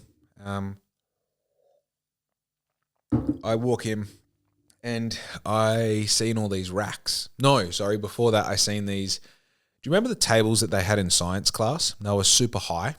So a normal table I think is about 900 mil off the ground. These tables are like 1.4. Went from millimeters to meters and normal tables are about 90 centimeters and these are about 140, 150 centimeters, which if you don't know me in person, I'm quite tall. And I was like, these are perfect height tables. I love these. I need these tables. At this point, we're making a bit of money. I think I've officially started chipping into the shopping and starting to pay back a bit of the way that Riz had sort of created for me by supporting me for so long. But I really didn't have the money for these tables, and especially didn't have I think they were like $600 or $700 for both of them. And I was like, hey, I want these tables. Can I hold them and figure out a way to pay for them? And the dude's like, yeah. Was it? It might have been the racks first. It might have been it was a table. Sorry, bad content. So it was the tables. I said, I'll figure out a way to pay for these and I'll make it happen. I said, sweet. I went away. I think I put them on lay-by. And long story short, they got paid for, delivered, I put these tables in. And we had gone from every single piece of furniture that we had, because don't forget, we're living in a caravan and then moved into a house. So we had no furniture. So most of our furniture we found on Roadside Collection, and specifically the furniture that I used in our studio, sort of the weird add-on part of the house that we ended up renting, which is perfect as a studio, by the way. It just so happened that this dude had built this as a GTM pre-party area that was, built in, had lights, electrical points all around it, cemented floor, like perfect as a studio. I put these tables in there in place of all the mismatched tables that we had found on the side of the road, and immediately the productivity, the quality of our work, everything increased because we had a 4.2 meter consistent bench top that meant that we could do big jobs, that you could have like a production line of like these shirts need to be printed, the heat press in the middle, and then the pile of printed shirts on the other end. And you're like, perfect, I remember after a week going, wow, that $700 immediately affected our bottom line because it meant that our productivity was increased and it meant that we could handle bigger jobs because we weren't moving from table to table to table. You're not twisting and turning as much. You're not having to carry stuff. You're not getting things dusty because they're on the ground or whatever it is. And I was like, all right, what else can we spend $700 on? Or what I would perceive as an amount of money that was what we could not afford, that would help increase our output and therefore our profit margin, our bottom line. So I quickly realized that the perception that anything is too expensive was not real. The fact is, if I can spend $1,000 and it helps me make $5,000, then was $1,000 too expensive merely because I couldn't afford it at that moment? Was the person that I was trying to become unattainable because of the money that I had right now? Let's change that around a bit to make it a bit more digestible. Am I not ever going to be good at communicating because right now I don't have the skills that I want to become the perfect version of the best communicating version of me? Well, no. You have to first imagine it, have faith that it's possible, create steps towards it, and start doing it. Money's no different. So if I'm going to have the business that I desire to have in the future, then I can't keep doing what I'm doing right now and expect it to turn into that magically. We have to start taking those steps. And through the desire of wanting these tables because they were literally like gold with aura around them. I'm like, oh, I actually need these tables. They're the perfect upgrade for me. They're my height. It means I'll be able to do this. And I'm coming up with all these scenarios in my mind that what it means I can do if I had these tables. Figured out a way to afford them, got them, and then now they're in my workshop, and now we're actually making more money because of these tables. Light bulb moment. Wow. Okay. So that's how this works. That in itself was a miracle because I was seeing something that was outside of my perception of what was possible through almost intuitive action of making things happen. Fascinating. Around the same time, I remember going, okay, we now have so much stuff going on that I can't remember all the little bits of information that make up a project.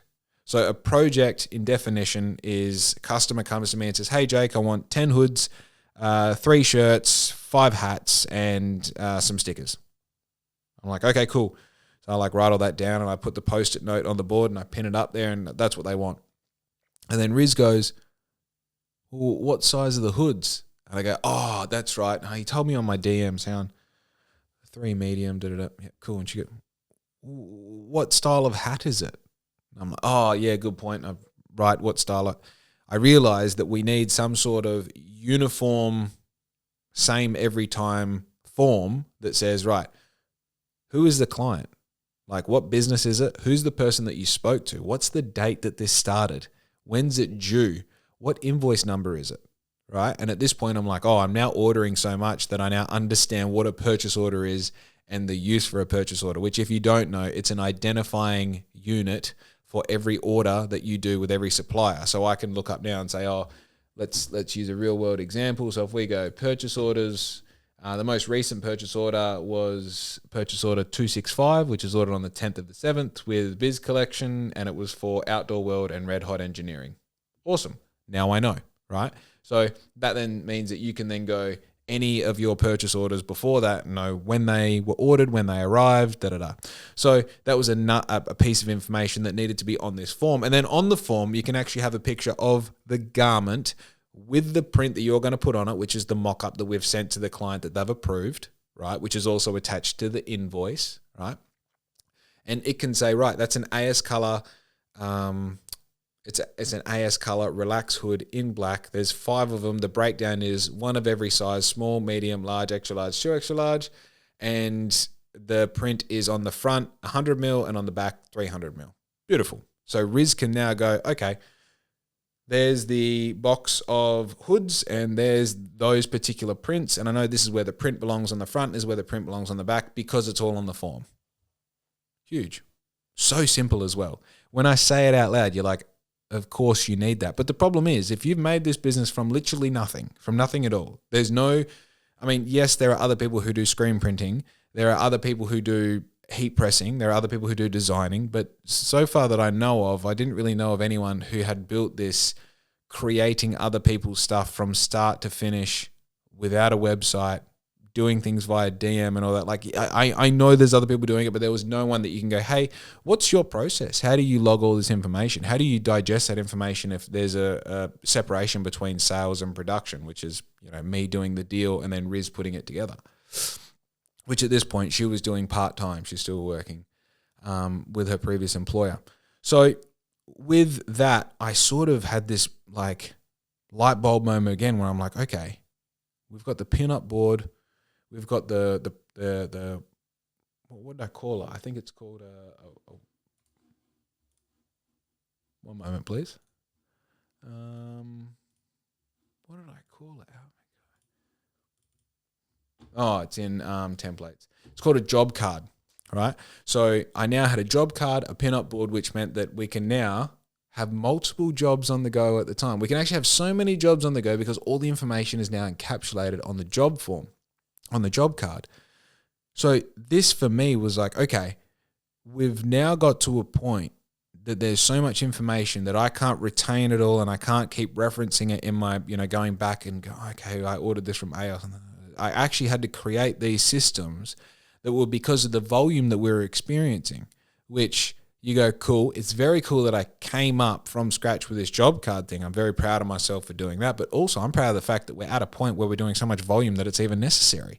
I need to learn what a purchase order is because I'm ordering so much stuff from my suppliers that I'm losing track of it, right? I was at this point where I'm starting to go, okay, I now take myself seriously as someone in business instead of just going like, oh, wow, I can't believe this is happening. This is happening so quickly and all the rest. It's like, hey, man, you need to start sitting up straight because this is now the pace that you move at. And if I look at the history of the speed of that pace and the cadence of that pace, is that very slowly the pace gets more intense and more intense and more intense. And while there's peaks and valleys in the difficulty and the intensity of the pace, overall, it gets faster, right? It'll slow down on occasion, then it gets faster again, then it will slow down a bit, but even that slow section is quicker than the previous slow section. It just gets faster, which means a few things. You need to be more efficient at the things that you do. You need to start saying no to things that aren't part of that process. You need to grow with it. Your character needs to be as big as the business you're creating, because if you're not keeping up and your business is growing to a point where your volume is increasing, your customer base is increasing, the output of your business is increasing, but you're staying stagnant, that's when you start having horrible communications with your customers.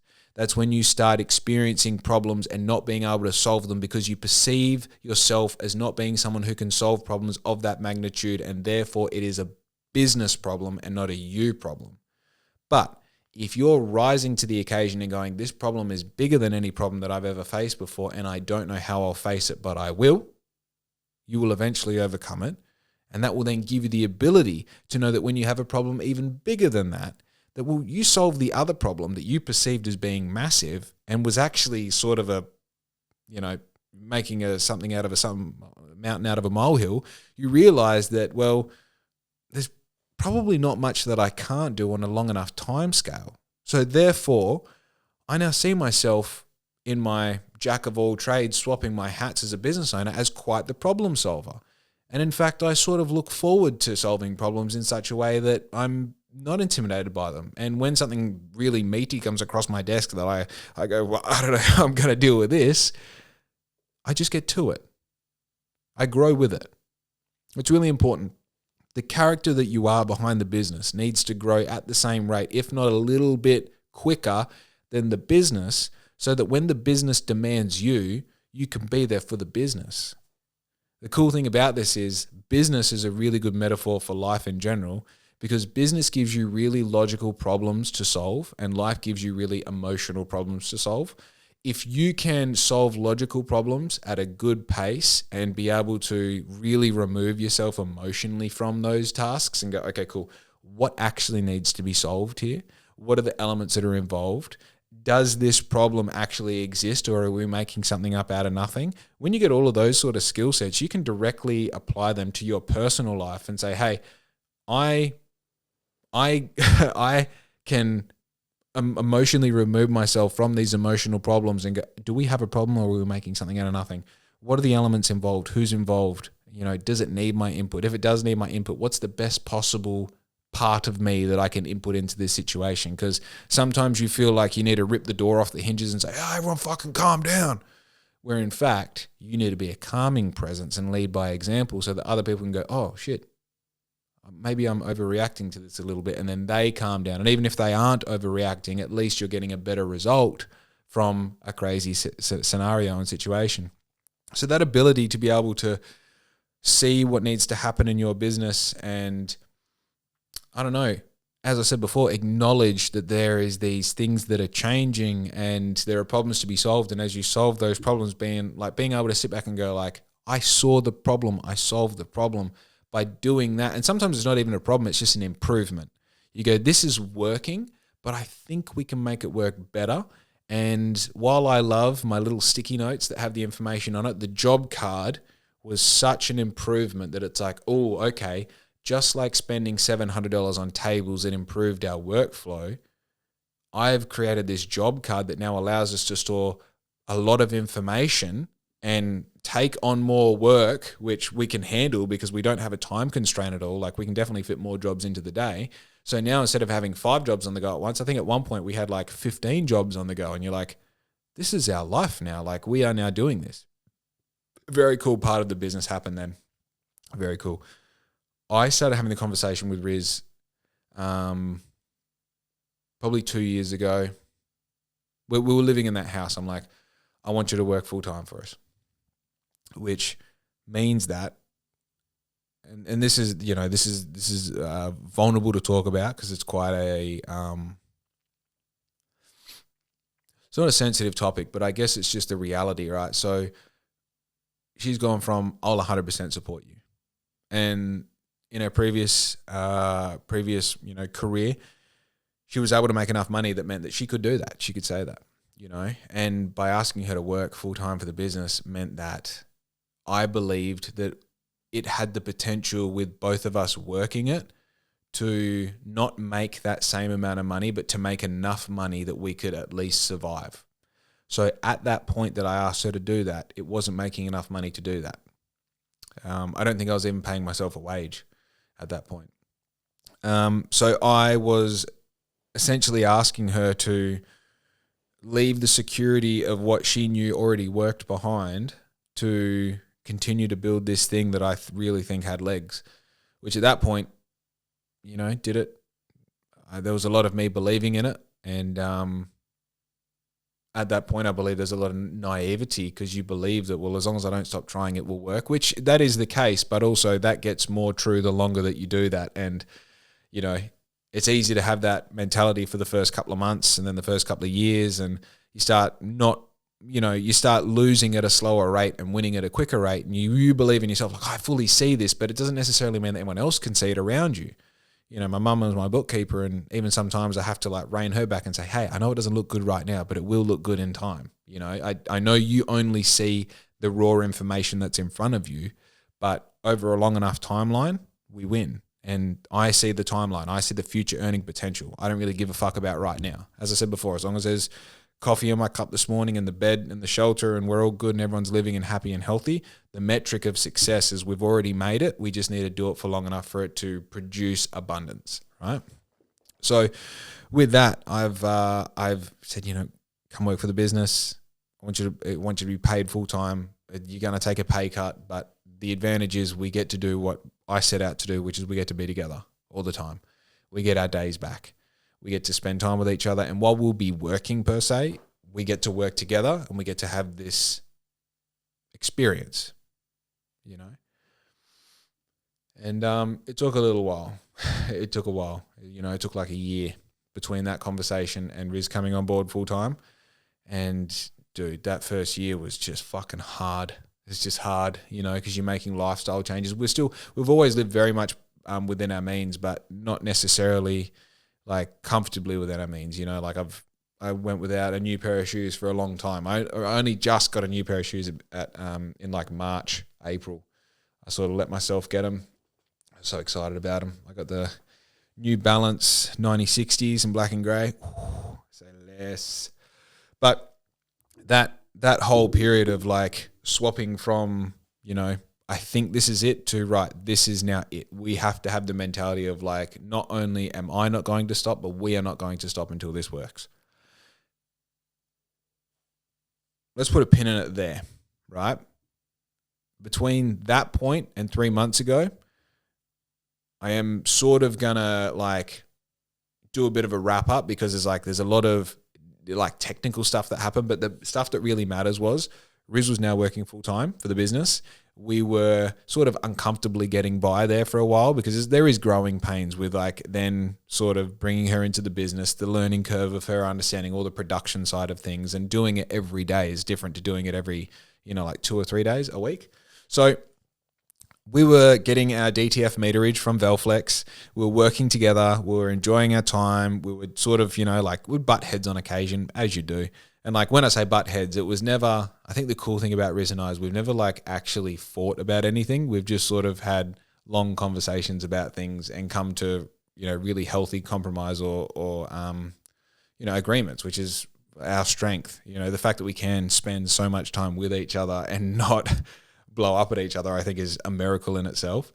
But the big thing was, I remember we're driving around one day, and I know when it was June last year, June 2024. We're driving around. I'm like, we spend like $350 a week on meterage.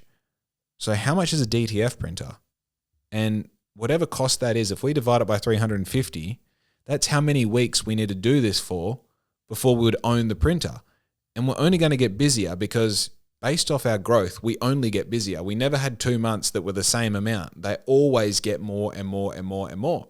So why don't we buy our own printer? And if we buy our own printer, that means that we'll be able to also supply other people's prints. It also means that our wait time goes down. It also means that we can do test sizing, that thing I spoke about before where you would buy 3 different sizes. Well, now we can just print one of each size and go, it's that, right? And just like my mind is going like, we'd be the only one in Bunbury with one of these printers. It would essentially make me like an industry leader in the space. And like, I'm just like, it's so obvious that this is what we need to do. And I remember the conversation. I remember where we were driving around when we had this conversation. She's like, fucking no. Like, we're just making it work now. You don't need to get $40,000 into debt more so on this pie in the sky thing. And I'm thinking 100-year plan. It doesn't matter how far we get into debt as long as it makes sense. Let's fucking do it. And the best time to do it is now, because the sooner we start, the sooner it's paid off. So this was happening because Velflex, who sold us the original prints, they sold us the DTF meterage, also sold the DTF printers. They're a full from top to bottom. They sold us our heat press. They sell the whole lot. And in this time, we also got a hat heat press as well from them, and just like, you know, bits and tools and stuff like that. So anyway, they had sent out a end of financial year sale pamphlet, which had a DTF printer in it for, I think it was like 15% off, which made it $38,500 plus GST plus delivery. So I think it's like $42,000. And I was like, sweet, let's do it. We bought the printer. Very quickly learnt that there was a whole bunch of scenarios. We couldn't put it in the room that it was going into because it wasn't humidity controlled. It also had leaks in the roof, and we were sort of struggling with, you know, like, okay, this is a rental. How long are we going to be here? These printers, once you install them, you really don't want to be moving them around. And also, long term, it just didn't make sense in a commercial sense to stay there and keep doing that. We sort of needed a long term like fix, and spending that amount of money, because up until that point, the most amount of money we've spent on any of this was like $4,000, which is for a heat press, and buying this is like, you know, 10 times that spend.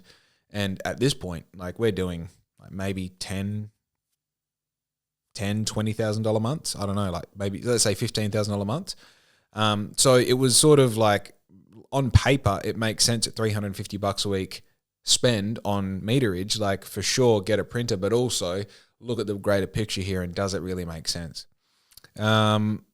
I did as much research as I could, spoke to as many people as I could. And at this point, I'm also getting like other business owners on the podcast. I'm having what I would call intelligent conversations. I'm part of, business groups, and I'm really trying to understand whether this is like, the initial question is, how long do you want to be doing this for? And is this a good long-term solution to a short-term problem, or is it a long-term problem? And answering, essentially I got to the point like, this is a good move. I think it's a good move. There's a learning curve between, you know, getting the printer and learning how to use it, which I had already done with the screen printer. I had already done with a vinyl cutter and printer. I'd already done it with heat printing. I'd done it with learning how to use Illustrator. I'd done it with learning how to do websites. I'm like, dude, teach me something. I can teach myself. It's fine. So I then go and make the arrangements, pay for it, get it on the way. And it's like, all right, we have, I think it was like 8 weeks to figure out where we're putting this printer. So I'm looking at commercial properties.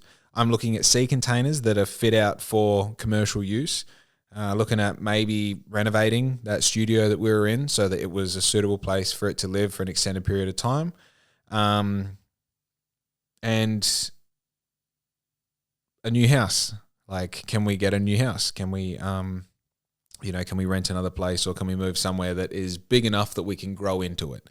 because we had essentially sort of met capacity. There was different configurations of the room. We could move into the shed. The shed also wasn't humidity and waterproof, so it was like a very short-term solution.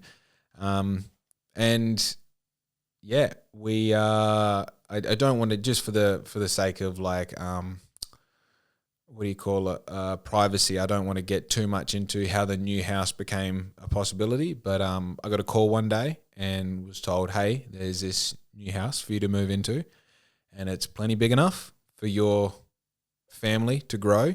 It's plenty big enough for your business to grow, and it's in a great spot, beautiful house, beautiful location. Go right ahead.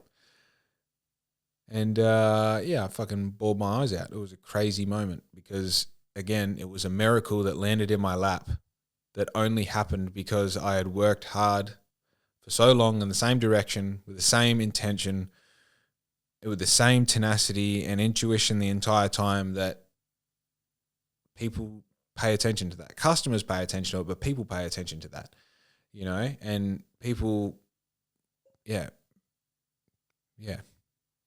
So that problem sort of it solved itself. But as someone who solved problems as part of their, skill set, I'm not taking away from the fact that we got put into an amazing position. If that wasn't the solution, there would have been another solution.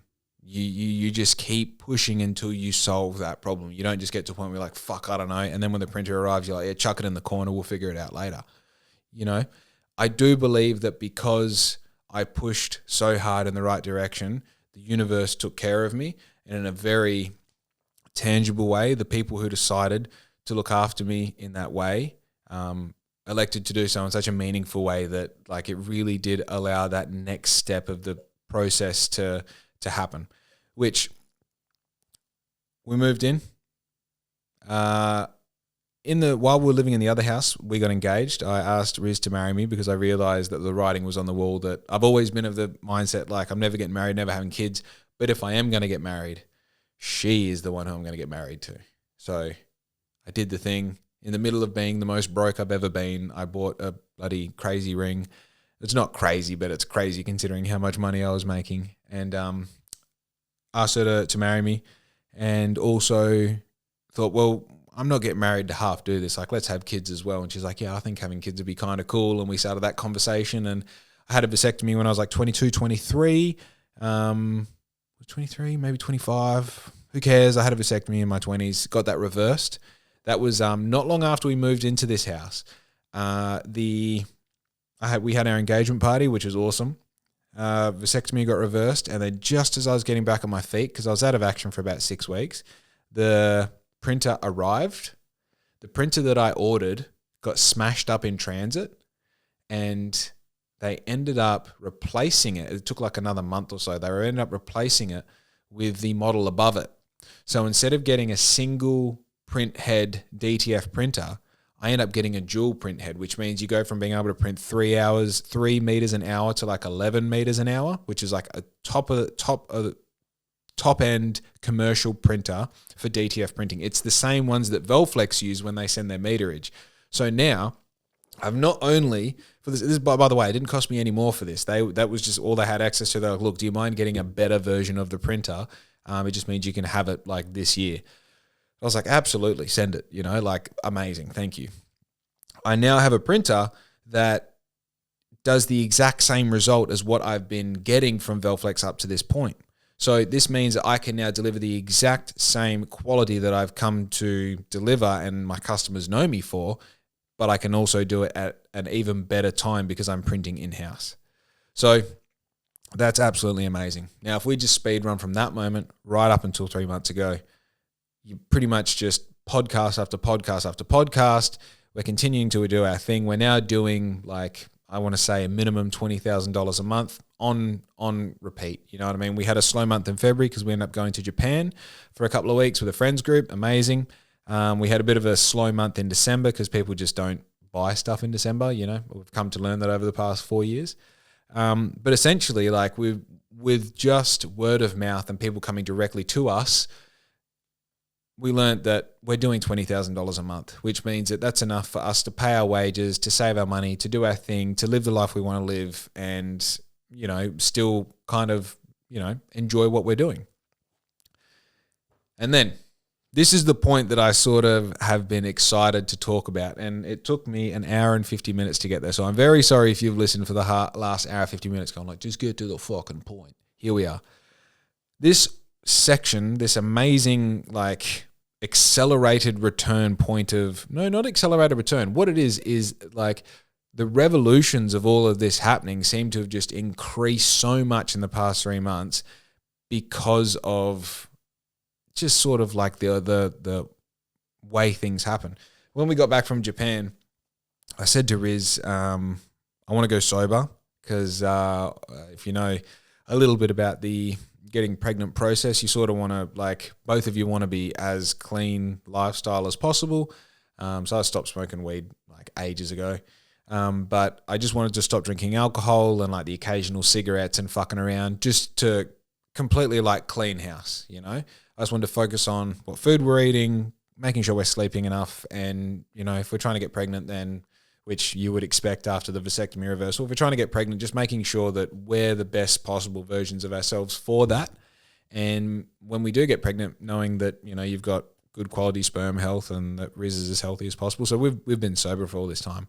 But I had a friend visit, a Lebanese friend, and he lives here in Australia. He's got a business and everything. He came down from Perth and got all the friends group together, and he told us that he's getting married in Lebanon, which is unreal. You know, it's very cool.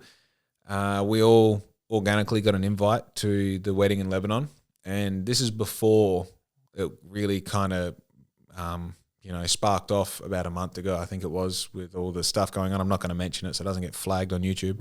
But all the boys are like, oh, we're definitely going, you know. And of course, I would love to go, but also financially it's a stretch for me. The safety part of it is you can't, in my mind, I immediately went to, well, I've spent all these years building this thing that I'm really excited and proud of and want to see grow and get there. And I can't risk it on, you know, potentially dying in another country that you know is dangerous before you go there. And like, I'm sort of, I don't like saying it because, you know, I don't want my friend's country to be an unsafe place, but I also can't imagine the moment that, you know, you're sort of in a bad situation or, you know, whatever it might be, while you're there thinking, I came here for a wedding when I spent a good portion of my life building a life back at home. And it was really, it's a confronting thing. And even now with my decision made, I still, like, it's hard to talk about because you don't want to say like, oh, I'm not going because I don't want to die, but I'm not going because I don't want to die. And all the boys are like, yeah, we're fucking on, we're going. And I talked about it with Riz, and I really like thought about it and sat with it and just sort of like made what I would perceive to be the best decision based off all the information. And that decision was for me not to go. But the caveat was, if I'm not to go, well, I want to make it really worthwhile not going. I want to make sure that instead of going, and I know this is a weird sort of balance to have, but instead of not going, I'm going to totally commit myself to my business and see what that looks like. So instead of, because you know when you got something exciting coming up, you sort of like have that finish line of like, right, I'm going to get all this work done, and then at the finish line, I'm going to enjoy this. And I think typically that means that that's at the cost of, what do you call it? This isn't just recording. Done. Surely not. Yeah, no, that's fine. I thought maybe it had just recorded one version of me. That'd be horrible. Like one of the cameras instead of both of them. So I thought, right, well, let's not have a finish line. Let's go, okay, between now and that wedding, which is still sort of having a finish line, I guess, but let's see what it looks like if I just double down, triple down, quadruple down, lock into my business, say no to everything except things that affect my business. That's the foundation of everything that happened in the past 3 months, okay? So with the decision that we're going to knuckle down, I realized that I've sort of been just dealing with, which, is not any real problem, but I've sort of been dealing with the fact that I've just been surviving. It was like, right, move into the house, get everything sorted. Like, just the move is a big deal. And then like trying to get everything ready for that printer to arrive and be installed. And then when the printer's installed, having the overwhelming stress of learning how to use this very expensive piece of equipment that relies wholly and solely on me learning with it. If something happens and it stops working, I'm the only one who feels the pain of that. If it doesn't work and it can't make money, then I'm the one who doesn't make money. I'm the one who's got this $50,000 printer, that we paid 40 whatever, but the one that we got is a $50,000, $55,000 printer. It's my $50,000 printer that sits there not making money. No one else's. You still have to pay for it, right? So having to grow with that and get comfortable with that and go through all of the silly little mistakes you make when you first get something like this printer, while also maintaining the workflow that's coming in through the door through organic word of mouth. People saying, oh, you need uniforms, talk to this bloke, here's his card, seen his podcast, been on his page, done all that. You're still also feeding the machine, still also having people on the podcast, still having a social life, still doing all these things. So I had ended up in this place where I sort of had taken my foot off the gas of improvement and growth and sort of focused more on just sustaining, just making sure that we didn't go backwards during this sort of tumultuous period of life where you're having a major surgery on your fucking genitals and hoping that it all goes right. And, like being good people to your neighbors and still maintaining some sort of healthy routine and doing all these things. So it was sort of a moment where I realized, like, cool, we're sort of like settled here. We know what we're doing. I know how the printer works. I'm also not going on this really cool holiday that all of my friends are going on. So I'm just going to fucking decide to take it all. I want to know exactly what's possible. I want to know what happens when I put my foot all the way down on the gas and I'm only headed in the direction of success. What does that look like? That is now my goal, my intention. And I literally went through my diary and everything that I had booked, coffee dates, fucking anything that didn't have anything to do with work, even my social skates, not going to that just for a month. Just for the month of June, I want to know what life looks like if I don't do anything but work, right? So we had 2 months before June started and I was like, all right, I've got a bit of a head run here. The first thing I did, because I made this decision on the Sunday night, and it was funny actually because just after we had that sit down with my mate and he told us that he's getting married, Riz and I both got sick. And we were having this conversation while we were sick for like 5 or 6 days. And I was like, we really, like, I want to do this thing. I want to take it seriously. I want to go really hard. I don't know what that means yet, but I want to start exploring that. And once I made my decision to do it, I want to do it, right? And she goes, cool, you have my support. You tell me what we're doing.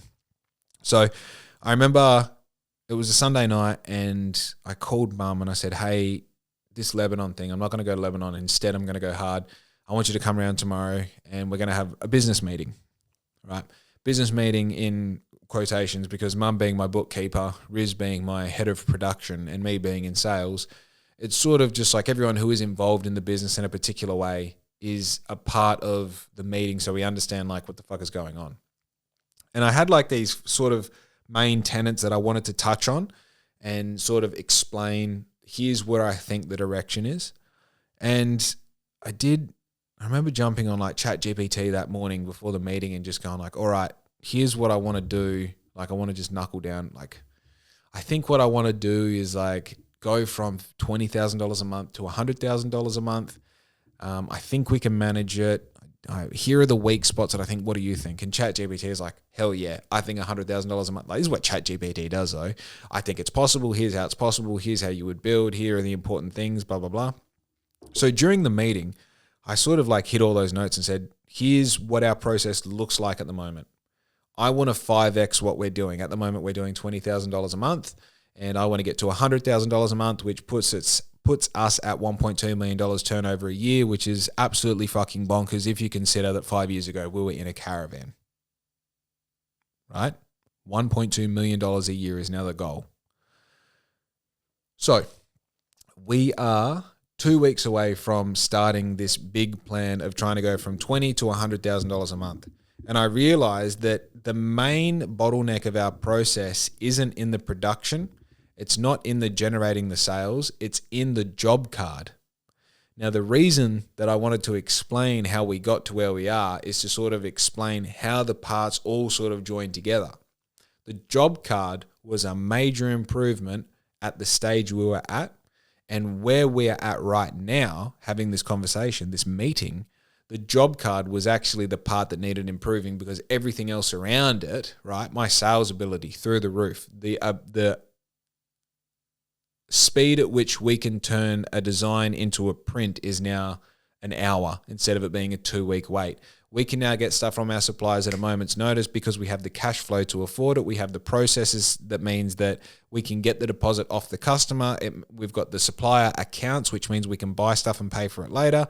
All of these things, right? So now the part that needs improvement is the job card. And I'm like, okay, when I close my eyes and I imagine what's the best possible scenario for the job card, what does it look like? Well, it's like something that generates itself.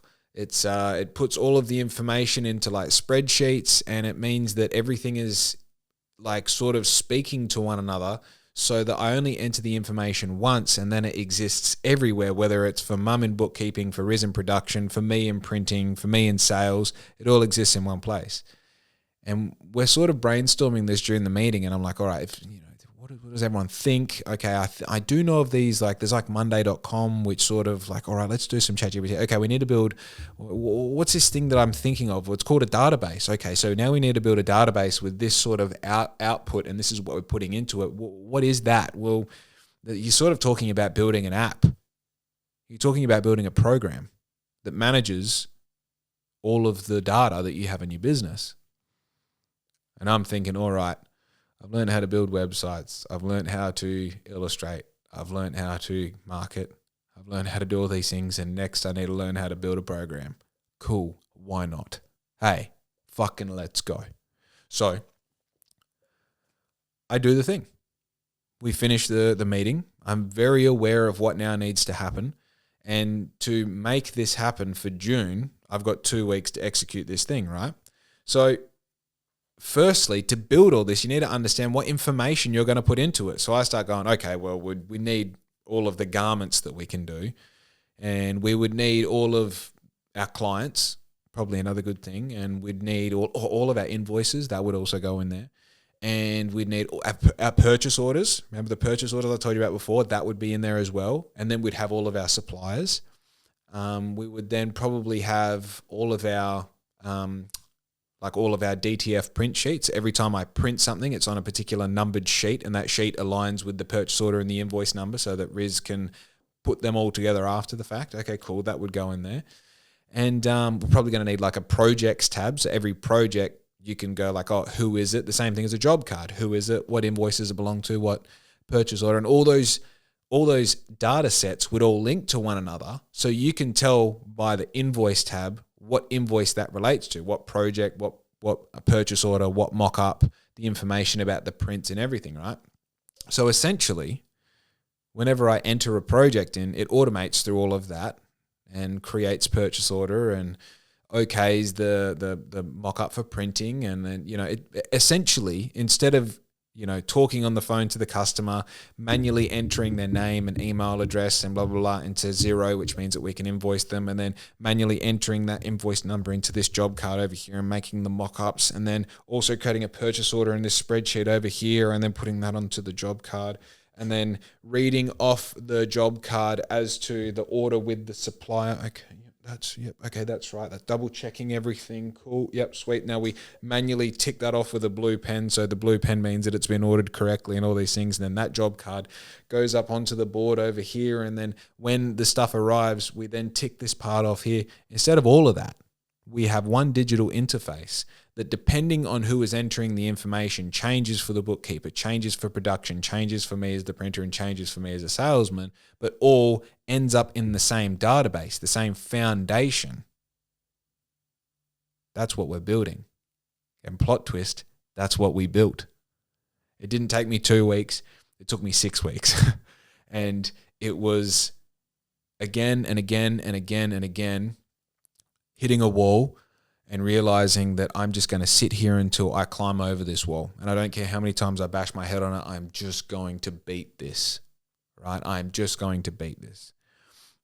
And so I learned how to build a database. I learned how to build multiple databases and then connect them together to make an overarching database of all of your data, how to link them, how to automate processes between invoicing and the database and purchase orders in the database and suppliers in the database, how to create links and interfaces for new clients to enter their information for that to automatically propagate into our accounting software and into the database itself, and then being able to reference those new contacts on new projects.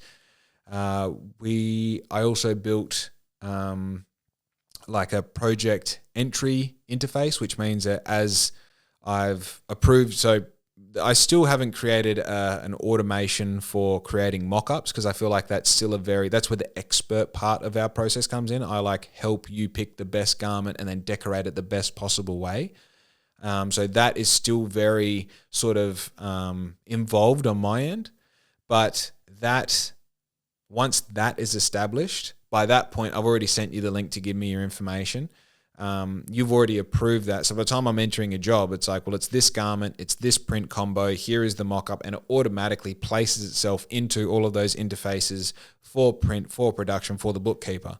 So then when your 50% deposit comes through, the bookkeeper goes, yep, we've received that, it's right to order. That automates onto a ready-to-order purchase order interface, which then tells me who the supplier is, what the garments are, the quantities, the colors, and so forth. That automates into the supplier. I press pay. It's on the way. So we've now taken a very sort of step-rich, meaning there are a lot of steps involved, and cut out like all the unessential ones that require extra clicking and extra time and extra mental bandwidth on my behalf, and really made not a automated process through and through, but all of the parts that don't need like data entry where it happens twice or three times happens once.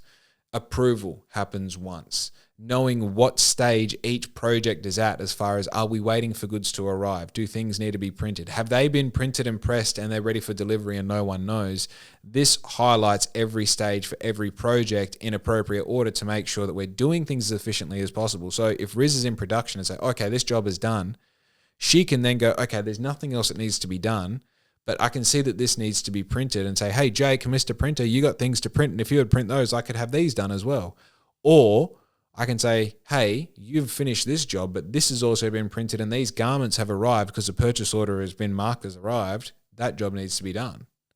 So I've essentially built a program for the back end of the business, which is very unimpressive for your average Joe because it doesn't really mean anything. It's only when you're in business and you're like, wow, so you've turned essentially a physical process into a digital process. But what it means is the experience for the customer has actually just got a lot better. It's got a lot less bitty.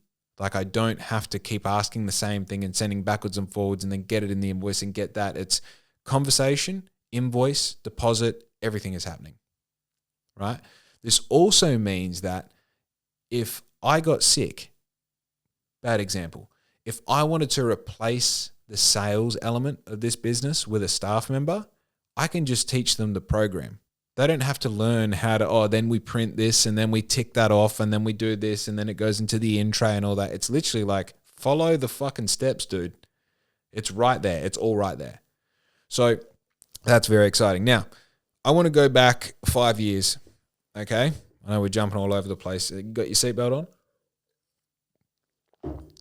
5 years ago, when I was doing about $500 to $1,000 a month of commerce. So I was living in the caravan, we were living in the caravan at the back of Dad's house, and I saw this ad on Facebook for WhereU. WhereU is a marketing agency in Perth. I love the fact that they're in Perth, and I love the fact that the dude who runs it is about my age as well. Sometimes you see like youth as an experience, but I think in digital marketing, youth in marketing is like probably more, especially digital marketing, is probably a better sign of expertise given that we've grown up with this technological world, whereas a lot of old school marketers would perhaps have the opinion that marketing happens on print and that sort of mentality. So whatever. So I called him, I organized a call with him, and he's like, how much are you doing a month? I said, probably somewhere between $2,000 and $5,000 a month. And I remember there was a pause, and he's like, okay, well, why don't you call me back when you're doing like $10,000 a month? And I'm like, yeah, no, for sure. And at that point, $10,000 a month was telephone numbers. There's no way. Like, I didn't understand. I knew that it was possible, but I didn't understand the gap between where I was and where it was. And I was like, yeah, for sure, all good, man. So hung up the phone, bit heartbroken, but also hungry. Like, that's one pretty consistent feeling, that every time there's a setback, you just get hungrier and hungrier and hungrier, which is kind of cool. It's like superpower of its own. So I just remembered that. It's sort of like, cool, one day when I'm doing $10,000 a month and I want to turn on digital marketing. Because remember, I had the Facebook ad campaigns right at the start with the fish finders, with Here Fishy, my business. And the one thing that I had seen through all of my education, not that I got the experience of it being super successful, but Facebook marketing is the most impressive marketing tool known to the history of mankind. That isn't a metaphor or an analogy. That is exactly accurate. Never before have you been able to put your product in front of specifically people who are interested in the things to do with your product and nobody else, right? So Facebook marketing allows you to go, oh, do you sell coffee in Bunbury? Well, we can make sure that your coffee ad only gets in front of people that A, live in Bunbury. You're like, cool, newspaper can do that. B, wake up early for work because they whatever. C, are interested in other things to do with coffee. D, make jokes about caffeine on occasion. E, catch up at other local coffee shops with their friends every weekend. Like, Facebook knows 52,000 literal pieces of information about you, not based on the things that you like and comment on, but on your activity throughout the entire web, based off everything that you've done online over the lifetime of you having a Facebook account. They know you better than you know you, and therefore they can sell the advertisements that land in front of you to the exact people who are trying to find you. So if you turn that around and look at it from the point of view as a vendor and say, hey, I'm selling fish finders. I only want this in front of people that fish off kayaks in rivers and ocean.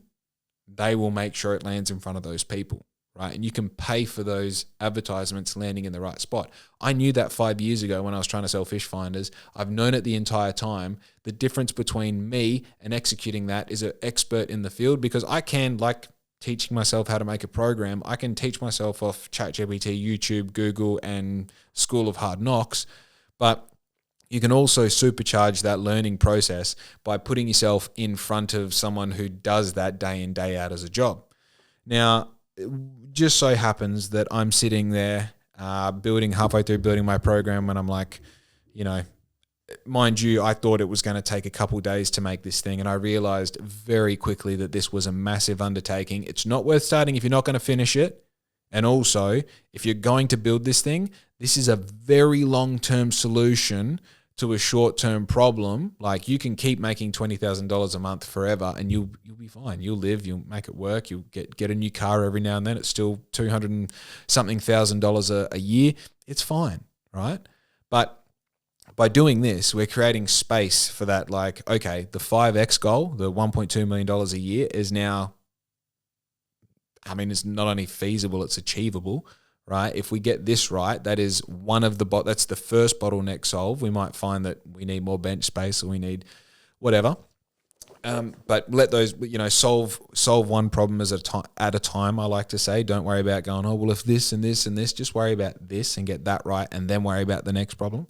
So if we're going to do this, it can take a year, but if we get it right on a 100-year timeline, it's fine. So I just honed in on getting it right. And about 3 weeks into what ended up taking me 6 weeks to build, and even today I'm still making adjustments to it, I've realized that I didn't do one part of the pricing correctly. So I'm going back and starting from square one and just going like, all right, in the pricing arm of all of this, we need to adjust it from there, and of course, if you change something right on the bottom, everything built on it then gets affected. So you have to go through each step and fix it all, which is fine. because I built the program myself, it's easy to diagnose these problems and solve them because you didn't outsource someone doing it for you. You don't need to rely on anyone else. You're like, oh, I know that that's a formula in that data set. I'm going to go and change that formula. Okay, does it work? Yes, it does. No, it doesn't. Here's how I can fix it, and so on. 3 weeks into this 6-week process, no, maybe 2 weeks in. It was quite early. It was, okay, so it was 2 weeks in.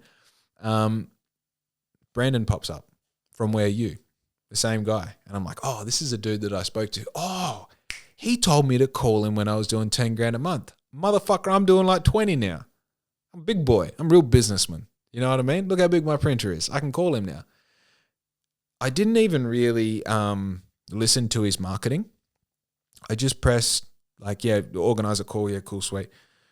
And next thing I know, I'm talking to a representative of WhereU on the phone, and they're saying, like, tell me a bit about your business. I'm like, well, funny you should say that. Actually, like 5 years ago, I called Brandon this and rah, and I'm now just building this program for my business, which is allowing for this crazy ambitious goal that I set for myself to 5x my revenue, rah. But I realized that essentially I'm building this program that can handle volume, but I don't have any lead generation to actually feed it, which it's all very well and good to be able to handle $1.2 million worth of work. But if it doesn't come to you, then what's the point of it?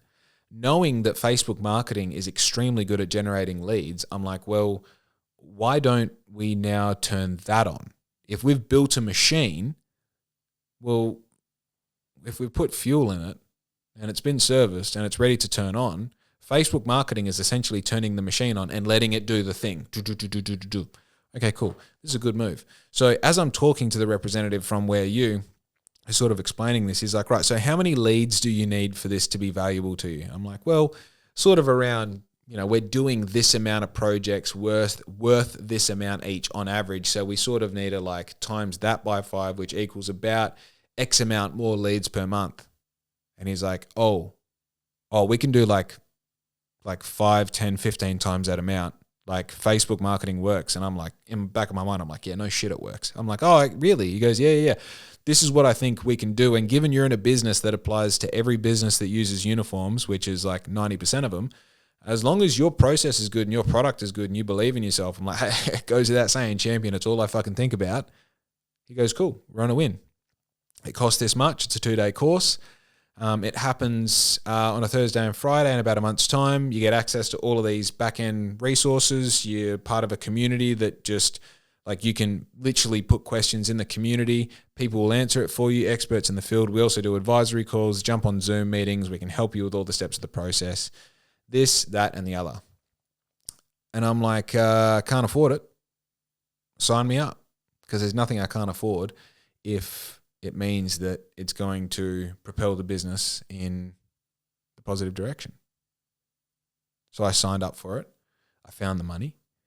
And I continued building this fucking program that was just, at that point, it was very, very early stage. But I could start to see into the future. I'm like, oh, I understand that if I was literally at the stage when I made that booking. I was like, okay, cool.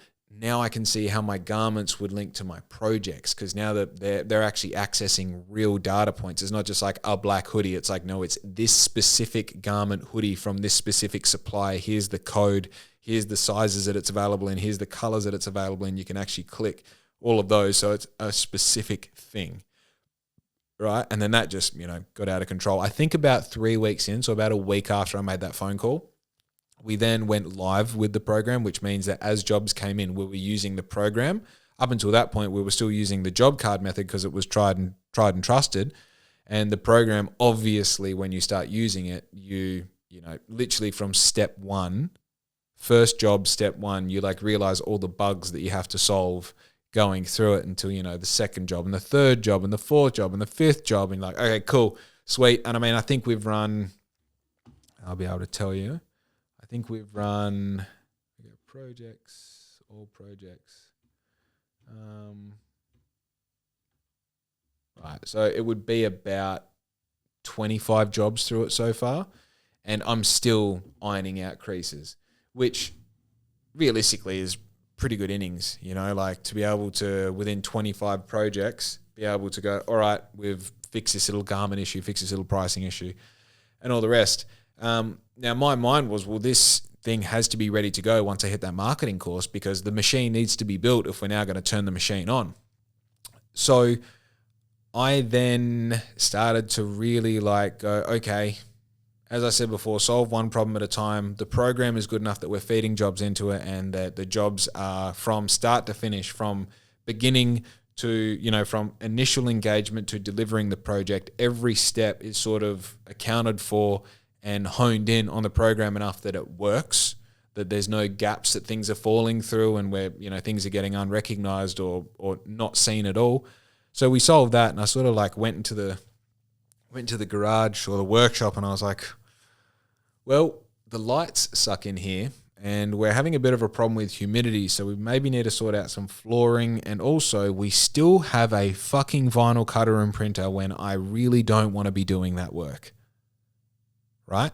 And one thing's for sure, if we've got $100,000 worth of uniforms coming through the door, I do not want to be maintaining this. At the very least, I don't want to be maintaining it, let alone doing work to justify the machine being here at all. And just like that, in a moment's notice, I'm like, I need to sell this machine. Which, if you go back far enough, the vinyl cutter and printer, outside of the screen printer, was the first thing that really made me feel like I was in the creative space. It made so much sense that the emotional connection that I had to this logical decision wasn't there. You know, I don't have an emotional connection with these innate objects that help me generate income at all. The only time that I emotionally am connected to them is when they're doing really well, and I'm happy that I made a decision to get them. And there was a time that the vinyl cutter and printer offered me that. But in our progress, in our now success, I'm not saying that we're anywhere near the end of the story. We're not. We're like year 5 in a 100-year plan. It's not applicable anymore. And as if it was meant to happen, I advertised it on Friday. I got a message on Saturday, and it was gone on Sunday. And I got the exact money that I wanted for it. And just like that, it was gone. And without getting too much into the story, I got donated some carpet tiles. And, you know, within a couple of days of the printer going, I had the tiles down.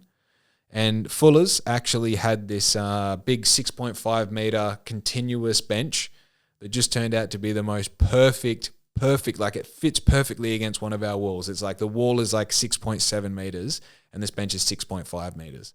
So it was like day 1, the printer went. Day 2, the floor tiles all went down, did all that myself. Day 3, the desk got delivered, the end-to-end bench got delivered.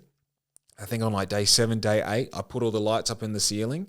And then day 10, I want to say, whatever it was, 14 maybe, because like I did that last weekend. So not the weekend just being the weekend before that. I put all the lights on the ceiling. They're those hexagonal lights that you would have seen in my story that I was talking about just before I put the story up about who wants his solo pod.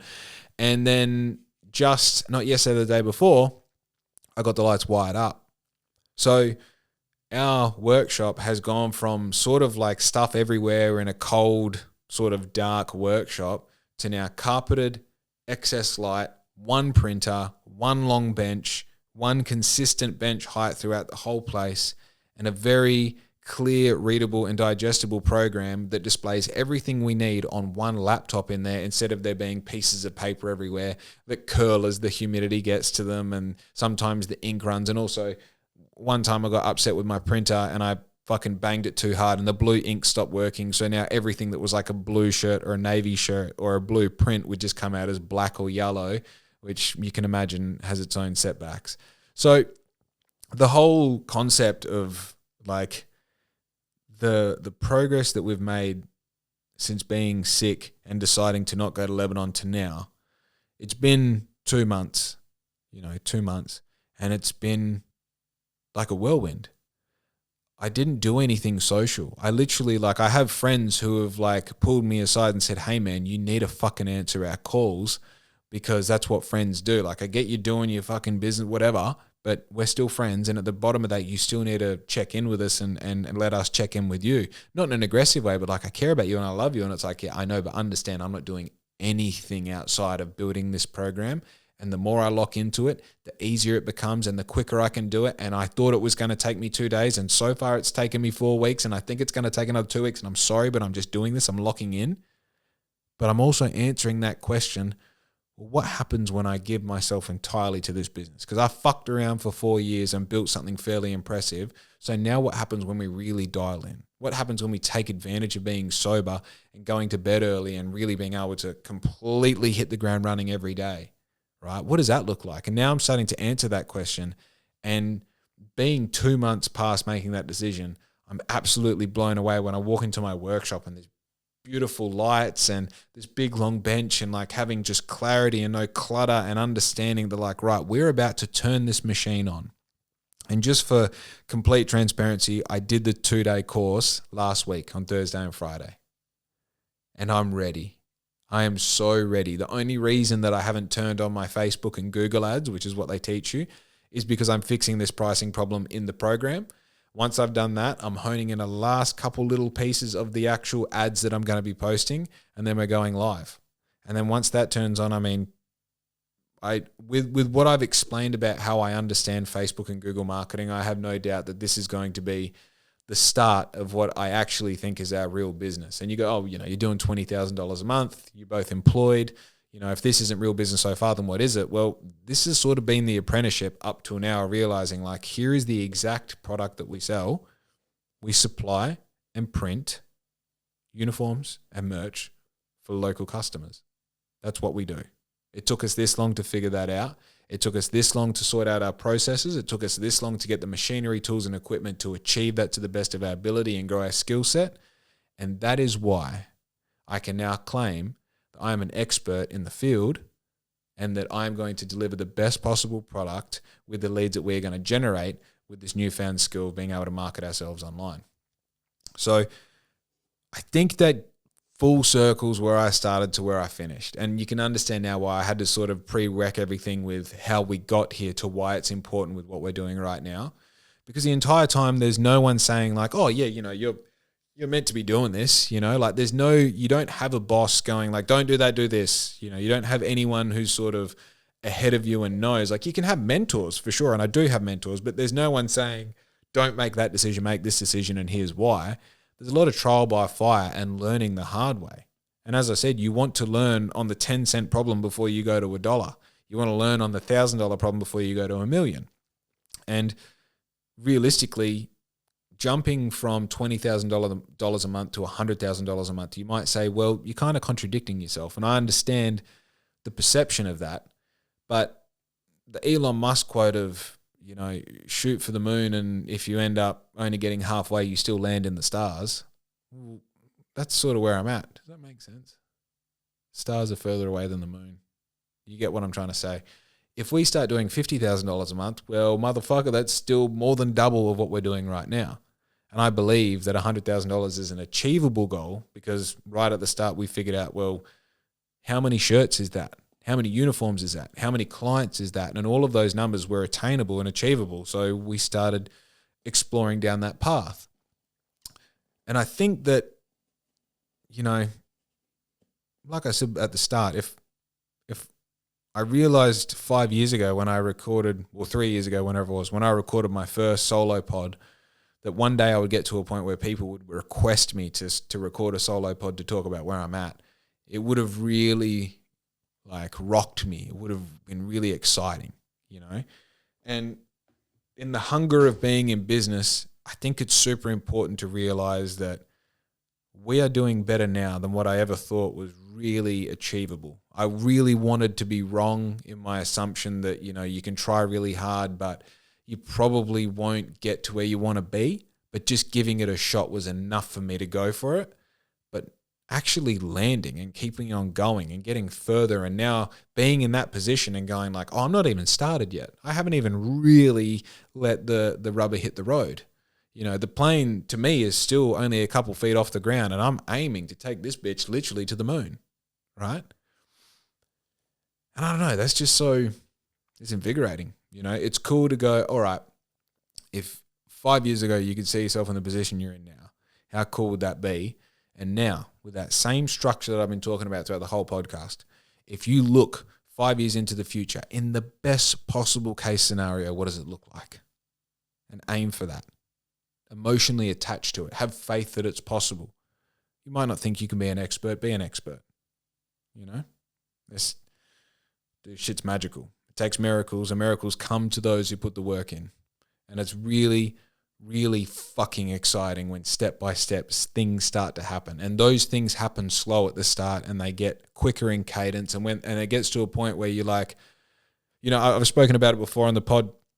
My average day now, my average day is so fucking exciting compared to my average day 5 years ago, 6 years ago, 7 years ago when I was driving a truck. It's unrecognizable. So much so that when I just have like a normal day where something crazy didn't happen, I almost get like this bit of like anxiety or like negative, I don't want to say depression because it's not that, but negative, like, did I not do enough today? Did I not build a program for my business or take a major skill acquisition step that will help me in the progress of my business? Am I not good enough? Or, you know what I mean? Like, it's literally like I'm at this like crazy point now where it's like I have this such high expectation of what's possible and therefore I should be doing it, you know?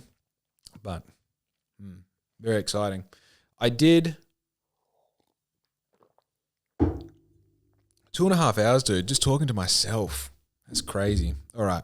So let's have a look at, so I actually asked in my story, doing the solo podcast, if anybody has any questions for me, ask me the questions and I'll answer the best ones in the podcast. And we've got a few here. Where are we? Okay, so first one, what's your why? Great question. Before I answer this, let's just understand that your why helps your what, okay? So what I am doing is trying to build a business. Why I am doing it is the vision behind the mission, okay? So every business has a mission statement, which is what they are going to do, and the vision statement they have is how they're going to achieve it, which means that every question you have in a business can reflect onto your vision as to how to answer that question. So if your vision, so your mission is, say, we are going to supply and print merch and uniforms for local businesses. And your vision is we are going to use the best possible practices. We're going to make sure that our process is safe, sustainable, fun, and helpful for our customers, our community, and for our staff members. That means that every question that pops its head up in the business can be answered by the vision in one way or another. Now, what does this mean?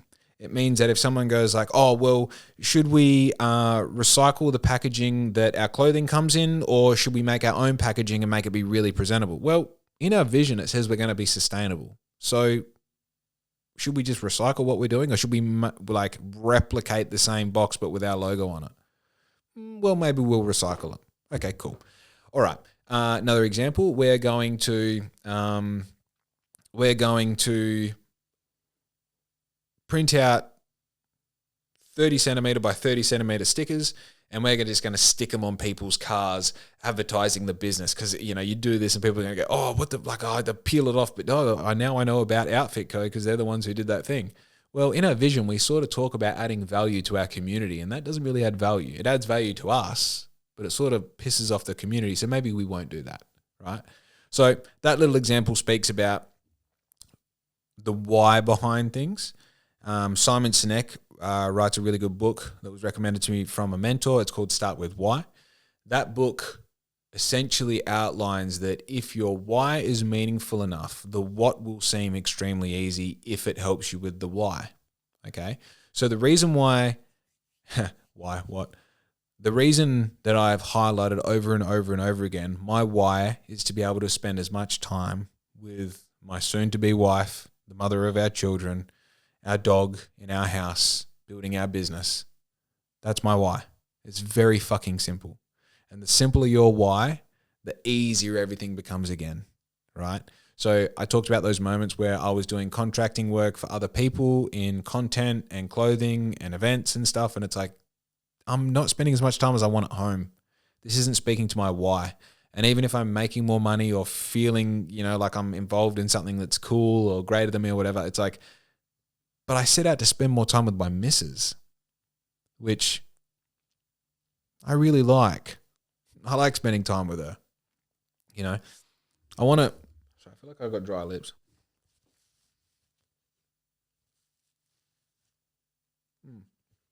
All right. I don't think I did. So, one thing I do want to talk about, I speak about it in my podcast, but I never really get to sink my teeth into it. This is a good opportunity.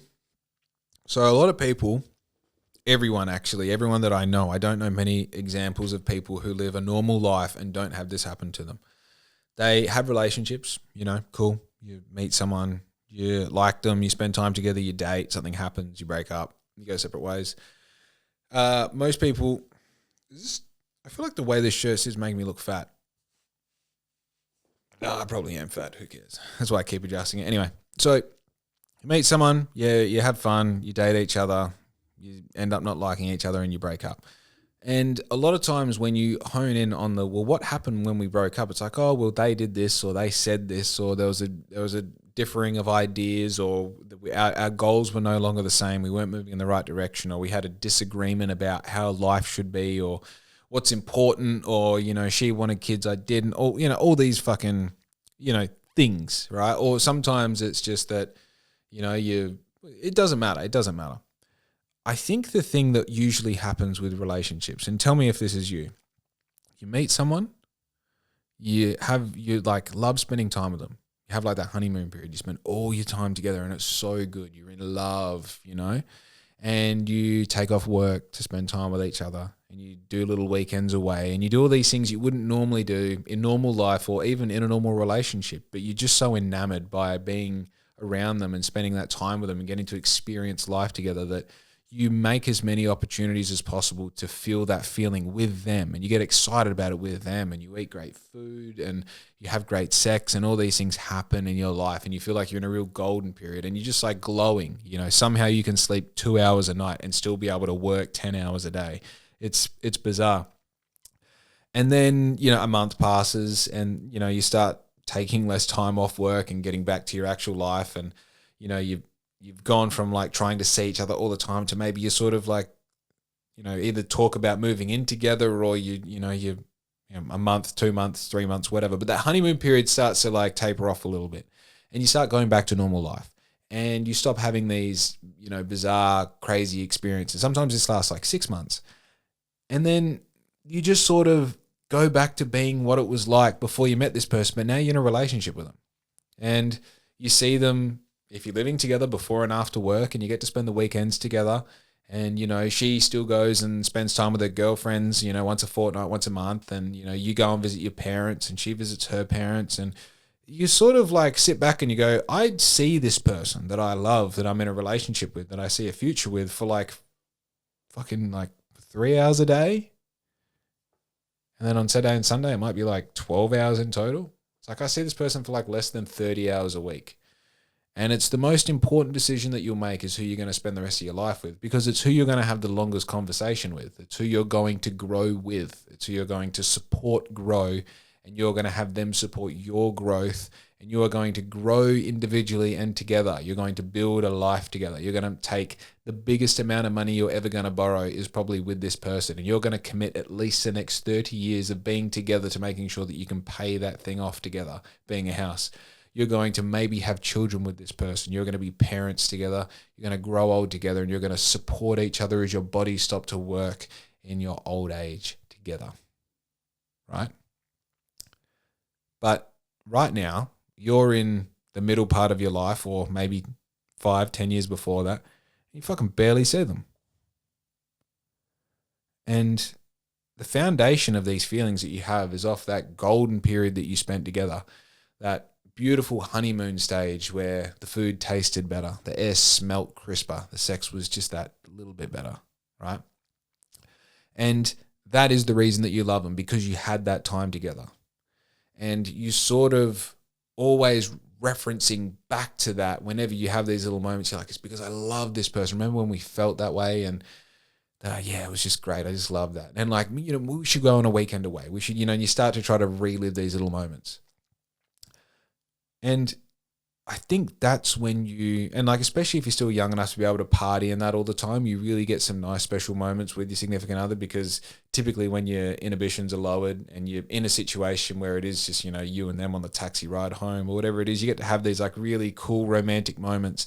And, maybe some people can achieve that without being fucking, drunk or whatever. But point that I'm making here is, that time that you made for each other at the start seems to be not even a task, but it's actually impossible the further away you get from that beginning of the relationship. And the one thing that I realized when we lived in this caravan together and we had nothing to do, we had no jobs, we just had savings. This is before I decided I'm going to try and make money online. It was at those few months where it was COVID lockdown. We couldn't leave if we wanted to. We had no jobs to go to. And all we had was a little baby puppy, newborn puppy, Louie. And I just remember thinking like, this is like the honeymoon phase again. Like we get each other. We get to like have these ridiculous long conversations, and I would go off and do like yard work and she'd bake cookies in this ridiculous little oven that we had in the caravan, and going to the shops was something that we did all the time together, and we'd eat every meal together and we'd do the dishes together, and everything was together. And I realized like I should be getting sick of this person. And I wasn't. And so I established very surely in myself that anything that I did was a for us mentality, because we were spending so much time together. And I realized in the transition between where I was and where I wanted to be, it was the us time together that was important. And as much as I didn't understand back then that the why is what supports the what and the how, but I was very sure that every decision that I made at the beginning and at the end of it had to be that we were doing it together. And even when I asked her to support me, it was because I believe that this will bring us more value in the long run, not that it will help me it'll help me grow, but the growth will only support you and I in the long run. And the gap between that and asking her to work for the business full time was the scariest in that element of it, because you're so aware that potentially it might not work. But if you use that as a driving force, you're able to use that as the motivation to make sure that it does. And then, when she started working full time, and then, we did it first month and second month and like 4 months and 6 months. And then you realize like, fuck, we're doing it. And we're still living and we're saving money and we can afford shopping and we can put fuel in the car and it's all working, and isn't this great? And then I remember the first time I gave us both a pay rise by $100 a week, and you're like, holy fuck, look at us go. Just beautiful, absolutely beautiful. So my why is that it's to continue having this time together, young, and being able to really explore life together. And like, we couldn't afford to go to Japan. We went to Japan. We can't, and when I say we can't afford to, it's like on paper, Japan costs 10 grand. Where is 10 grand going to come from? It's like, well, me and you got to figure it out, and we've got all the time in the world. We have every hour of every day. Let's just figure it out. So I hope that answers what's your why. And I think I already answered that during the podcast a little. Where do you want to be a year from now, and what sacrifices are necessary? I think we can answer that fairly quickly. 1 year from now, we'd be at the next, we would just finish the 2024-2025 financial year. I want to see $1.2 million of turnover, even though this month we're on track. I mean, we're halfway through this month. We're on track to do just a standard $20,000, $30,000 a month. If that. With that said, I believe that what's coming is going to be so significant that we'll meet that. The sacrifices that I had to make, I think the bulk of them have already been done. The upcoming sacrifices are going to be very simple. It is problem solving, one problem at a time as they happen with this growth that I'm anticipating is going to happen. I've done all of the real footwork up until this point that now means I have a good ability to solve those problems as they happen. I also believe that my ability to solve problems is that of which I'll be able to handle those problems as well. So I think that's sort of where I'm at as far as like what the next year involves. I also want to have another couple holidays under our belt because I believe that, Japan was the first serious holiday that we've had in 5 years. I want to be able to give more back to Riz. I think that looks like another international holiday. It looks like weekends away. It looks like being able to involve Louie in our holidays. I love taking her with us. So, I just think the sacrifices are the sacrifices I've been making. I can probably slow down on the locking in stage of things. I believe like I'm starting to have a bit more coffee and enjoy the day a little bit more, not just being locked in my office and fucking honed in on building a program. But yeah, great question though. What businesses have used your services and made you excited? Like, ooh, they know who I am. I think let's look at some business names of people that have worked with me. So I really like like Barloo. I love them working with us. ProTune. I remember when ProTune first we made that connection and sort of met each other. I was like, ProTune's a very fucking cool local brand. And as it turns out, I'm very good friends with Dan and James in there now. So I feel sort of stoked working with those fellas. I thought it was really cool. I did the WhereU program last Thursday and Friday, which I've been talking about, the marketing course. I also asked the dude, Brandon, who I spoke to on the phone 5 years ago, and then he runs the course. I asked him to be on my podcast, and I had on my podcast gear because I did a podcast the night before the Thursday, on the Wednesday night when I arrived in Perth. And he's like, yeah, I'll go on your podcast. And he mentioned on the second day that he wanted these shirts designed and printed. So I just sent him no message. I just sent him a mock-up of what I thought would look cool. Just a little text and image. I messaged out to him on Saturday and he was like, yeah, sweet, print me 15 of them or 20 of them. And I was like, that's pretty fucking cool just to be able to be like, yeah, how about this? Yeah, do that. Who else have we got? This is all just the new. I literally have so many different businesses here. Let's zoom out of that. No, all right, gotta make it hard. I don't have any. I remember when LGM reached out. That was really exciting. Look, I mean, I don't think there's anyone specifically that I was like, oh, that's fucking cool. But Elite Fab, Mark from Elite Fab, I was pretty stoked when he trusted me enough to take on his work. I think it's all people that are like a few steps ahead of me as far as like, business knowledge and acumen and local business, and trusting a new up and coming person like myself to do their uniforms and stuff. But look, I mean, I've dealt with over like 300 local people or businesses. So at this point, it's like I feel like that part of the novelty of like big brands coming along and being like, hey, can you do work for us? And sort of going like, yeah, cool, here's our process, da-da-da. I must admit, the bigger the brand, the bigger the business, the more I hesitate. I find the best customer for me at the moment is someone who's got like 2 to 20 employees, still works in the business themselves, and they're like their bookkeeper, usually their missus who does admin as well, pays the bills. They're the best clients. They appreciate the work that I offer, and I feel like sometimes I get a little bit, I get like a cool feeling when I see, you sort of realize like, oh, this person who reached out, like they're probably doing $2, $3, $10 million a year in their business, and they're just normal dudes. They're just totally normal, and they're just like, yeah, I need uniforms. You do uniforms. Cool. Do it. How the heck do you stay motivated? Fucking. Yeah, good question. I don't know. I do know that like I'm very energetic in general. I have a lot of energy. I also expect a lot of myself, and I'm very like I really don't like it when I don't achieve a lot. There's a difference between feeling a negative feeling through anxiety compared to feeling a negative feeling through lack of achievement. Because before I spoke about when things are going bad, to not worry.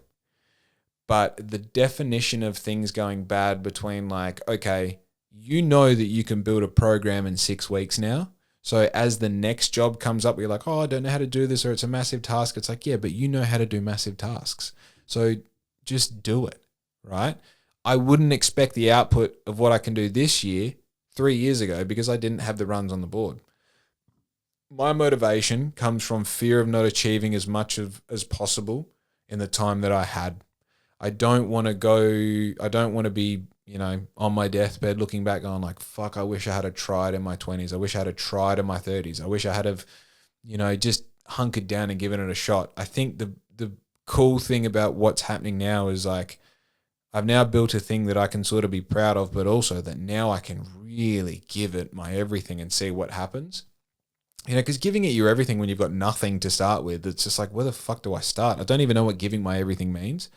So I really think the fear of not having executed as much as possible and like exploring what opportunities are really there, that's sort of where my motivation comes from. I also just like, momentum. When you have momentum, motivation is really easy because you're like, oh, well, if I put in this amount of effort and get this amount of feedback, what happens if I give this amount of effort? You get this amount of feedback. Oh, didn't quite do as well over here. Let's do this over here. And it just sort of, the cadence increases and you just sort of like, yeah. And then also I've like labeled myself as the motivation guy, Motivation Monday. I mean, who the fuck gets on their story and says, oh God, don't forget today when you're like, I don't know. Shit just comes out of me. I've recognized that part of my character and fed it, and it's grown into the thing that you experience as the audience. So thank you for saying that, and thank you for your question. What's a question you wish more people asked you, and how would you answer it? How big is it? And 7.5 inches on the flop. So yeah, I'm kidding. I fucking wish. I don't know. I don't really remove my ego out of people asking me questions at all.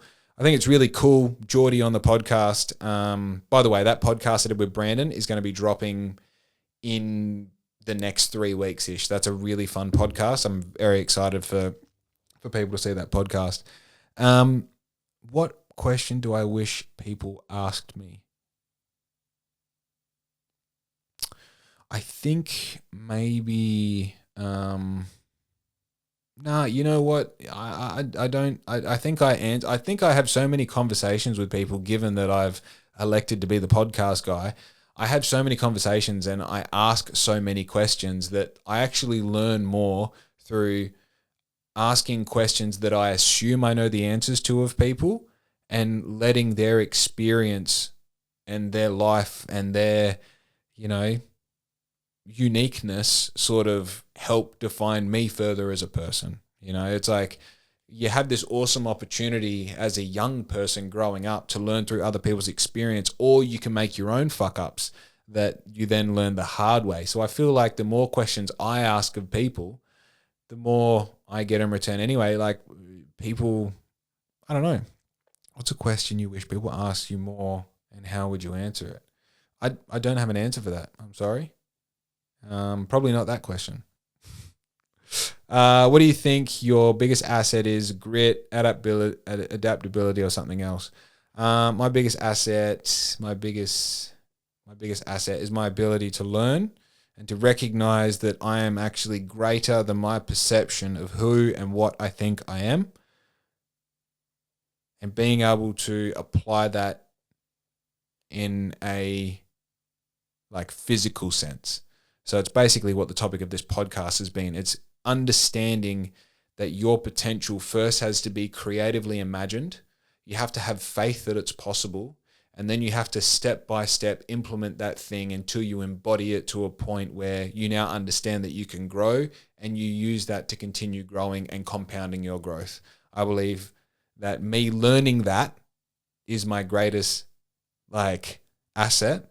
And then my ability to apply that across the board, become more valuable to myself, to the people around me, to my business, to my community, obviously wholly and solely to Larissa and the family that directly, stem from us, whether it be our parents or us becoming parents.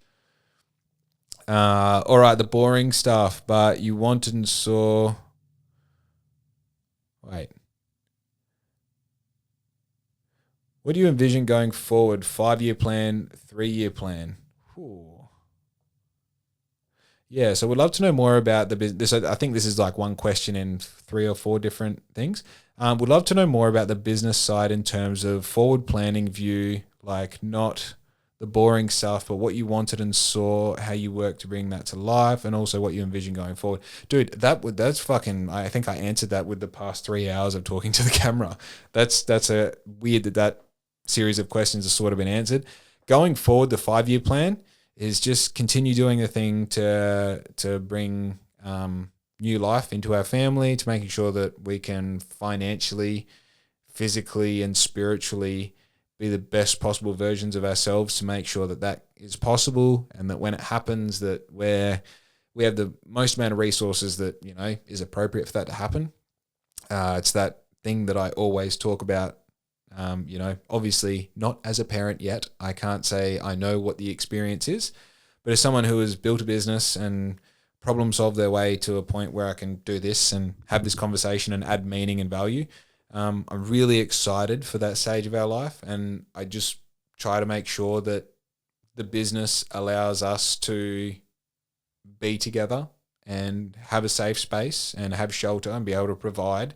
And as the little things that happen when you bring life into this world, we're able to like navigate our way through those moments and have the best possible result.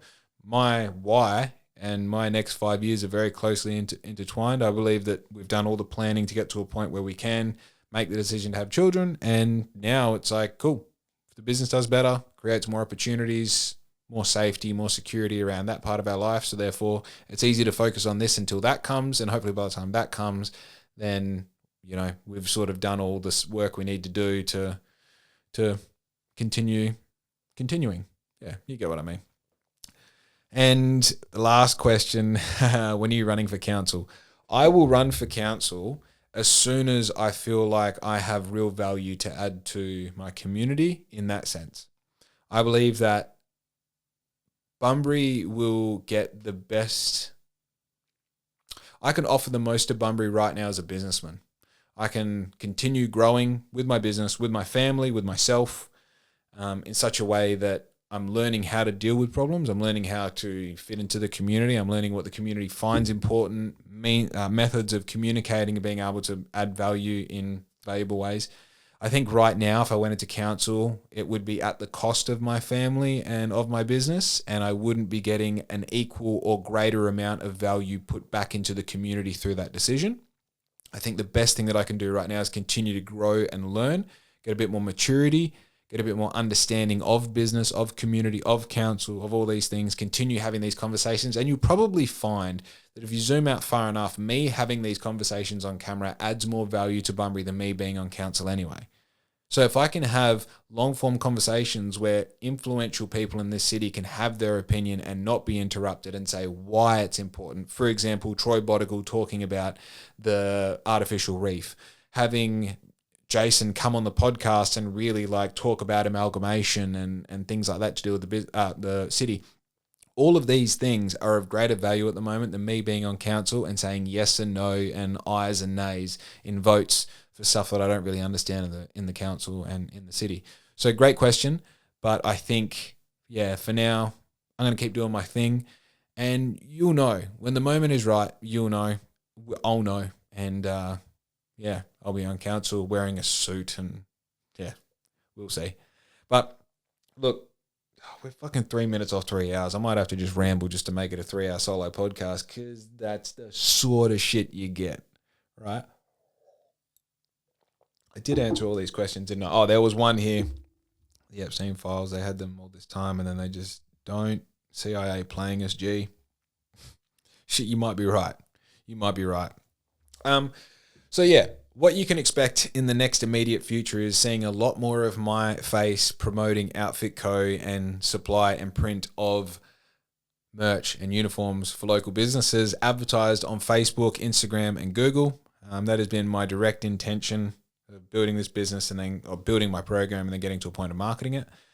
There was something else cool that's happening. Oh, yeah, of course. So we've carpeted the workshop. We put the lights up. We fucking ordered this new dual plate automatic heat press that like goes side to side. Absolute dream for content. It's such a cool looking bit of gear. And also now we've got the light in there. We can make it look super good.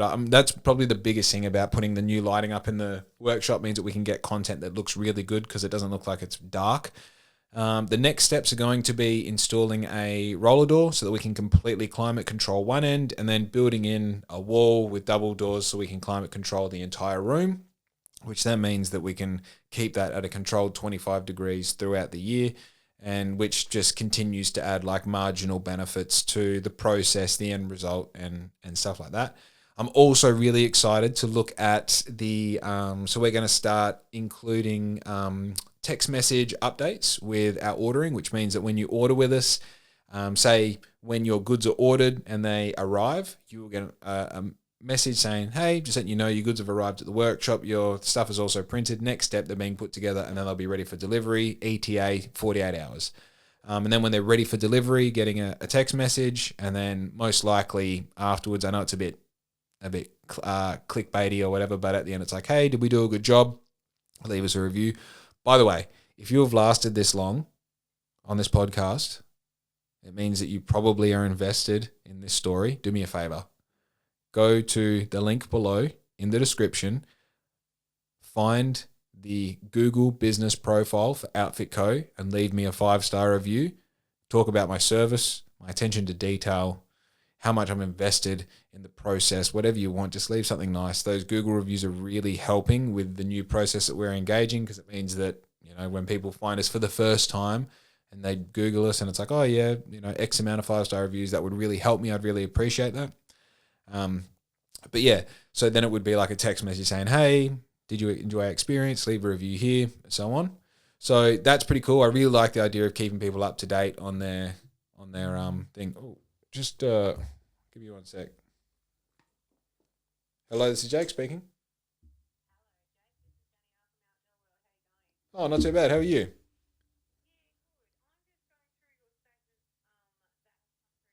Hmm.